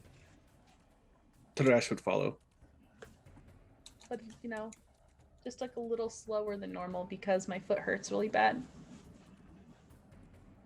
Okay. Yeah. So if you guys are following, you guys will get there. Let's go ahead and change maps. Sweet. Okay. So you guys are going to be coming through here. Let's go ahead and put you right here on the map. Fradir, you'll be up ahead a little bit. Let me see. Let me go ahead and set up this scene. So we have this guy. There's a boat here that we're going to put with our imaginations right over there. So we have this large person hauling Tamina away. And there is like a large like battle going on between guards and these attackers here. And two of them seem to notice you guys coming this way. They take notice to you because you can tell these are probably the same ones that you were fighting earlier. Like, point at them. Give me my foot sword. Let's see. We'll add some chaos over here Oh no. for immersion. Yeah. I do not think we want to fight this right now. I Oh. can't breathe still, and you are as slow as I am right now, which is not good. Okay. These two fighters here get in like a combat pose with their blades, but they don't charge you. They're just holding their ground. So what are you guys doing? Oh wait, if we're not fighting them, quick! I'll boost you up. And she'll point to the stall thing. That's what is it called? That like the shading thing. Go from there up to canvas the tarp? wall, and then drop Canopy? down on the roof on the other side. Right. And I hold out like my hands, like I'm gonna boost you. I don't. Traveling by roof seems very barbaric, and I don't particularly love it. But the old lady's being stolen. Yes, and we could also just like try to go through these two. Maybe they won't notice that we're just walking past them. They're staring at us. And You she'll guys point. hear from the others. You hear from around the corner. Get in the boat. Unhand me. You'll never get away with this. She's fighting for her life. She's talking. Doesn't quite sound like fighting yet. Really? Yeah. Do you want to go on the roof? Or are you just so excited about this? No, I just wanted to get there quickly. Then so be it. Okay, I'm gonna boost them up. I'm so strong. Okay. Who are you boosting up? I'll Tarash? boost up Tarash first. Okay, so this is what this is going to be. This is going to be a combined roll. So I think Tarash has to do most of this because I mean he's still got to scale a building and hop down the other side. So rather than do like step-by-step rolls, let's do one roll. Tarash, you're going to do an acrobatics, and then for Deer, you're going to assist with an athletics. Which means you're gonna add half of her roll to yours. I have to roll over here. Okay. And do I add my dexterity to this at all? Or is it because it's at acrobatics? I don't. So yeah, you always add the governing skill. So acrobatics, this will be, I'll let you use agility or strength for this one. I got a 5 total. But actually I'm at a -3 because I have a bad foot, which affects my arm strength, obviously. Okay. So Fredir still helps you, but just with a +1. Plus, Yeah, 1. Isn't the so this would be like considered a cooperative action, right? Uh-huh. Don't the secondary people just add their half of their modifiers? I don't think they have to roll. Oh, do they not roll? Is that how it No, it works? says the primary performer rolls D12 as a standard action, with secondary supporters adding their modifiers halved and rounded up. Oh, okay. So you won't take a -3 to that. What's your modifier halved and rounded up, Fredir? 1. Okay. My modifier is a 2. Okay. Gotcha. So you'll give a +1 still. Okay. How about a 4? Okay. We are rolling like champions. You go go throw to- me straight into the wall. You go to boost Fredir up and like your foot just hurts and you kind of go off balance and drop a little bit and he scrambles up, doesn't quite grab the ledge where he needs to. Tarash is really bad at this, Kalyan. You just hear a grunt and an exhale as he slides down the wall with his full chest getting just smacked into it. I don't think that worked. Didn't quite get high enough. Do you think that I'm going to be able to make it up there if Tarash can't? Fredir's gonna look you up and down. Her eyes are gonna linger on exactly how skinny your upper arms are. And she doesn't want to hurt your feelings, but her head tilts to the side and was like, Or do As you she's not holding subtle? As she's holding that pitch, you hear from over there. Boats loaded up. Scatter. It's too late. And you are going to see these attackers look towards the water and then just sprint, followed by just like a stampede of these cloth-wrapped attackers. The guards are going to be pursuing after them, but they're clearly like slower than these people. We're going to kind of scatter left and right down the banks of this river. The guards are going to see you and kind of turn towards you in a defensive pose. Did you see where they went? Which direction? The boat. They are on the boat. And down the street, and down that street, and Yeah. down that one too. And that one. Now that I think of it, why didn't we just take the clothes of one of the men and have one of us dress up and infiltrate the ranks? Oh. Very interesting. I mean, would they were never bloody. have thought of that. Well, they were bloody. They've been battling. It didn't really seem that. I out of think the that ordinary. Tarash is protesting because it's gross. Also, I have a third arm. I don't know if I would be Well, able maybe to it get away wouldn't with have it. been you. Maybe it would have been Fredir. Anyway. Oh. Too bad Well, we I don't lost know. the lady. Fredir, could you do one of their voices? Try it. You gotta go.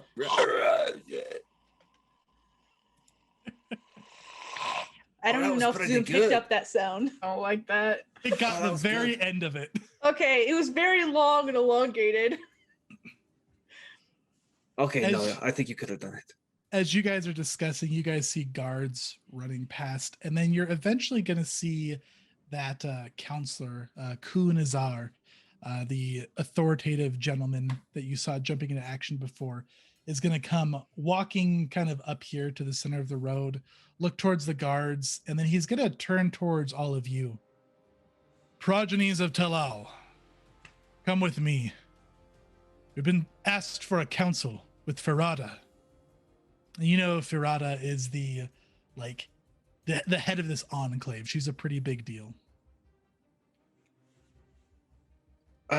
We had nothing to do none with. of that Frudir and Tarash. How about we just keep our mouths closed and we walk over there, and as soon as we walk in the building, we keep our mouths closed and we walk in there, and specifically you and Frudir, Tarash, you and Frudir, just keep your mouths closed for the entirety of this day. Is this He's like when we were kids? staring at you all. You can almost feel like his gaze is just piercing right through your soul.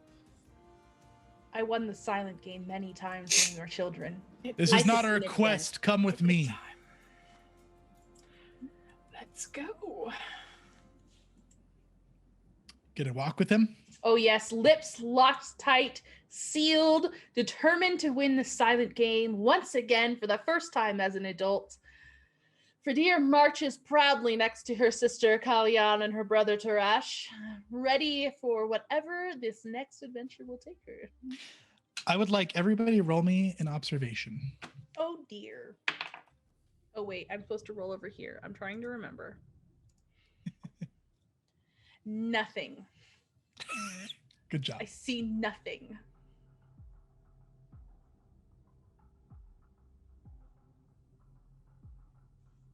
You guys are still affirmated for chat. I'm looking for a Nice. 10. I got a total of 10. Chat coming in clutch. Okay. You guys are walking with this counselor. He is dead silent, just has a very stern look on his face, marching you guys back towards the enclave. Something odd that you would notice, Callian, is you don't see a single corpse on the ground as you're walking back. Not even any blood. You're passing by some guards. You don't even see any wounded. Everything looks rather anticlimactic for the chaos that just ensued. And as you guys are approaching back with the enclave, you see a circle of people looking frightened and solemn. And you see the remaining counselors standing at the front as if awaiting you all. And that is where we will wrap up for this session.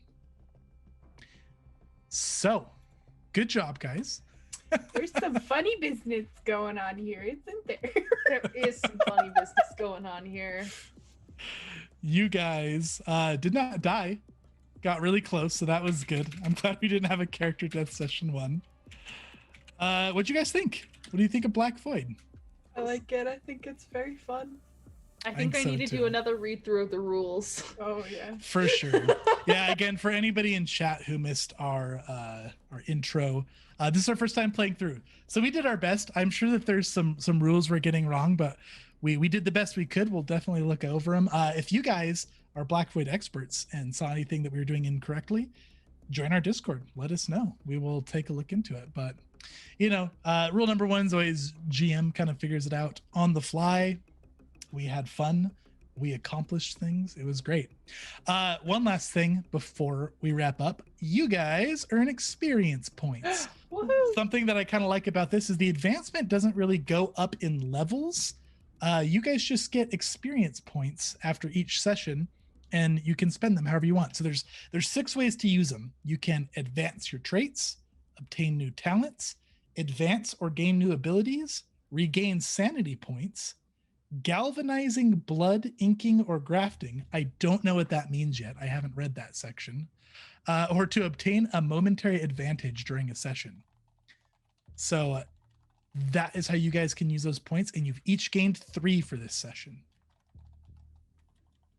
Sweet. So you guys can go ahead and spend those between sessions. Let me know how you spend them over the week. And that is where we will wrap up this session, guys. Thank you so much, chat, for joining us.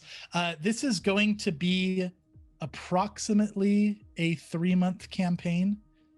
We're going to try to finish the whole thing, and I think we can finish it in about that time frame, maybe even a little earlier. It's kind of hard to estimate because we're not super familiar with the session or with the system. It's a 3-part campaign. We're on part 1 right now, which is called When Darkness Falls. So that's kind of the plan. This will be every Tuesday at 7:30 Mountain Time. Anything else you guys want to add before we call it a stream? Join our Discord for quite beautiful emotes, if I do say so myself. Yes. That's true. We have a new fun emote on the way. I'm excited about it. I can't wait till we have it in place. All right, cool. Well, if you guys would like to support our channel, please follow or subscribe on Twitch, YouTube, Twitter, Facebook, Instagram, or any of those. You can also show your support by purchasing dice and accessories from one of our affiliate partners. After all, if you're going to help us, you might as well get some fancy math rocks out of it. You'll find those links as well as our Patreon in the discount section below, or if you're watching back on YouTube, in the description. That's also where you can find our Discord, or you can hit ! Discord and it should give you a link right there here in Twitch. You guys are anxious to join. If you're already doing one or all of those things, thanks a ton. Your support means the world. It lets us do these very fun things, and we love you guys for it. So thank you. Now go take a long rest. Do not engage sketchy attackers unprepared. And we'll catch you next time. Good night, everybody.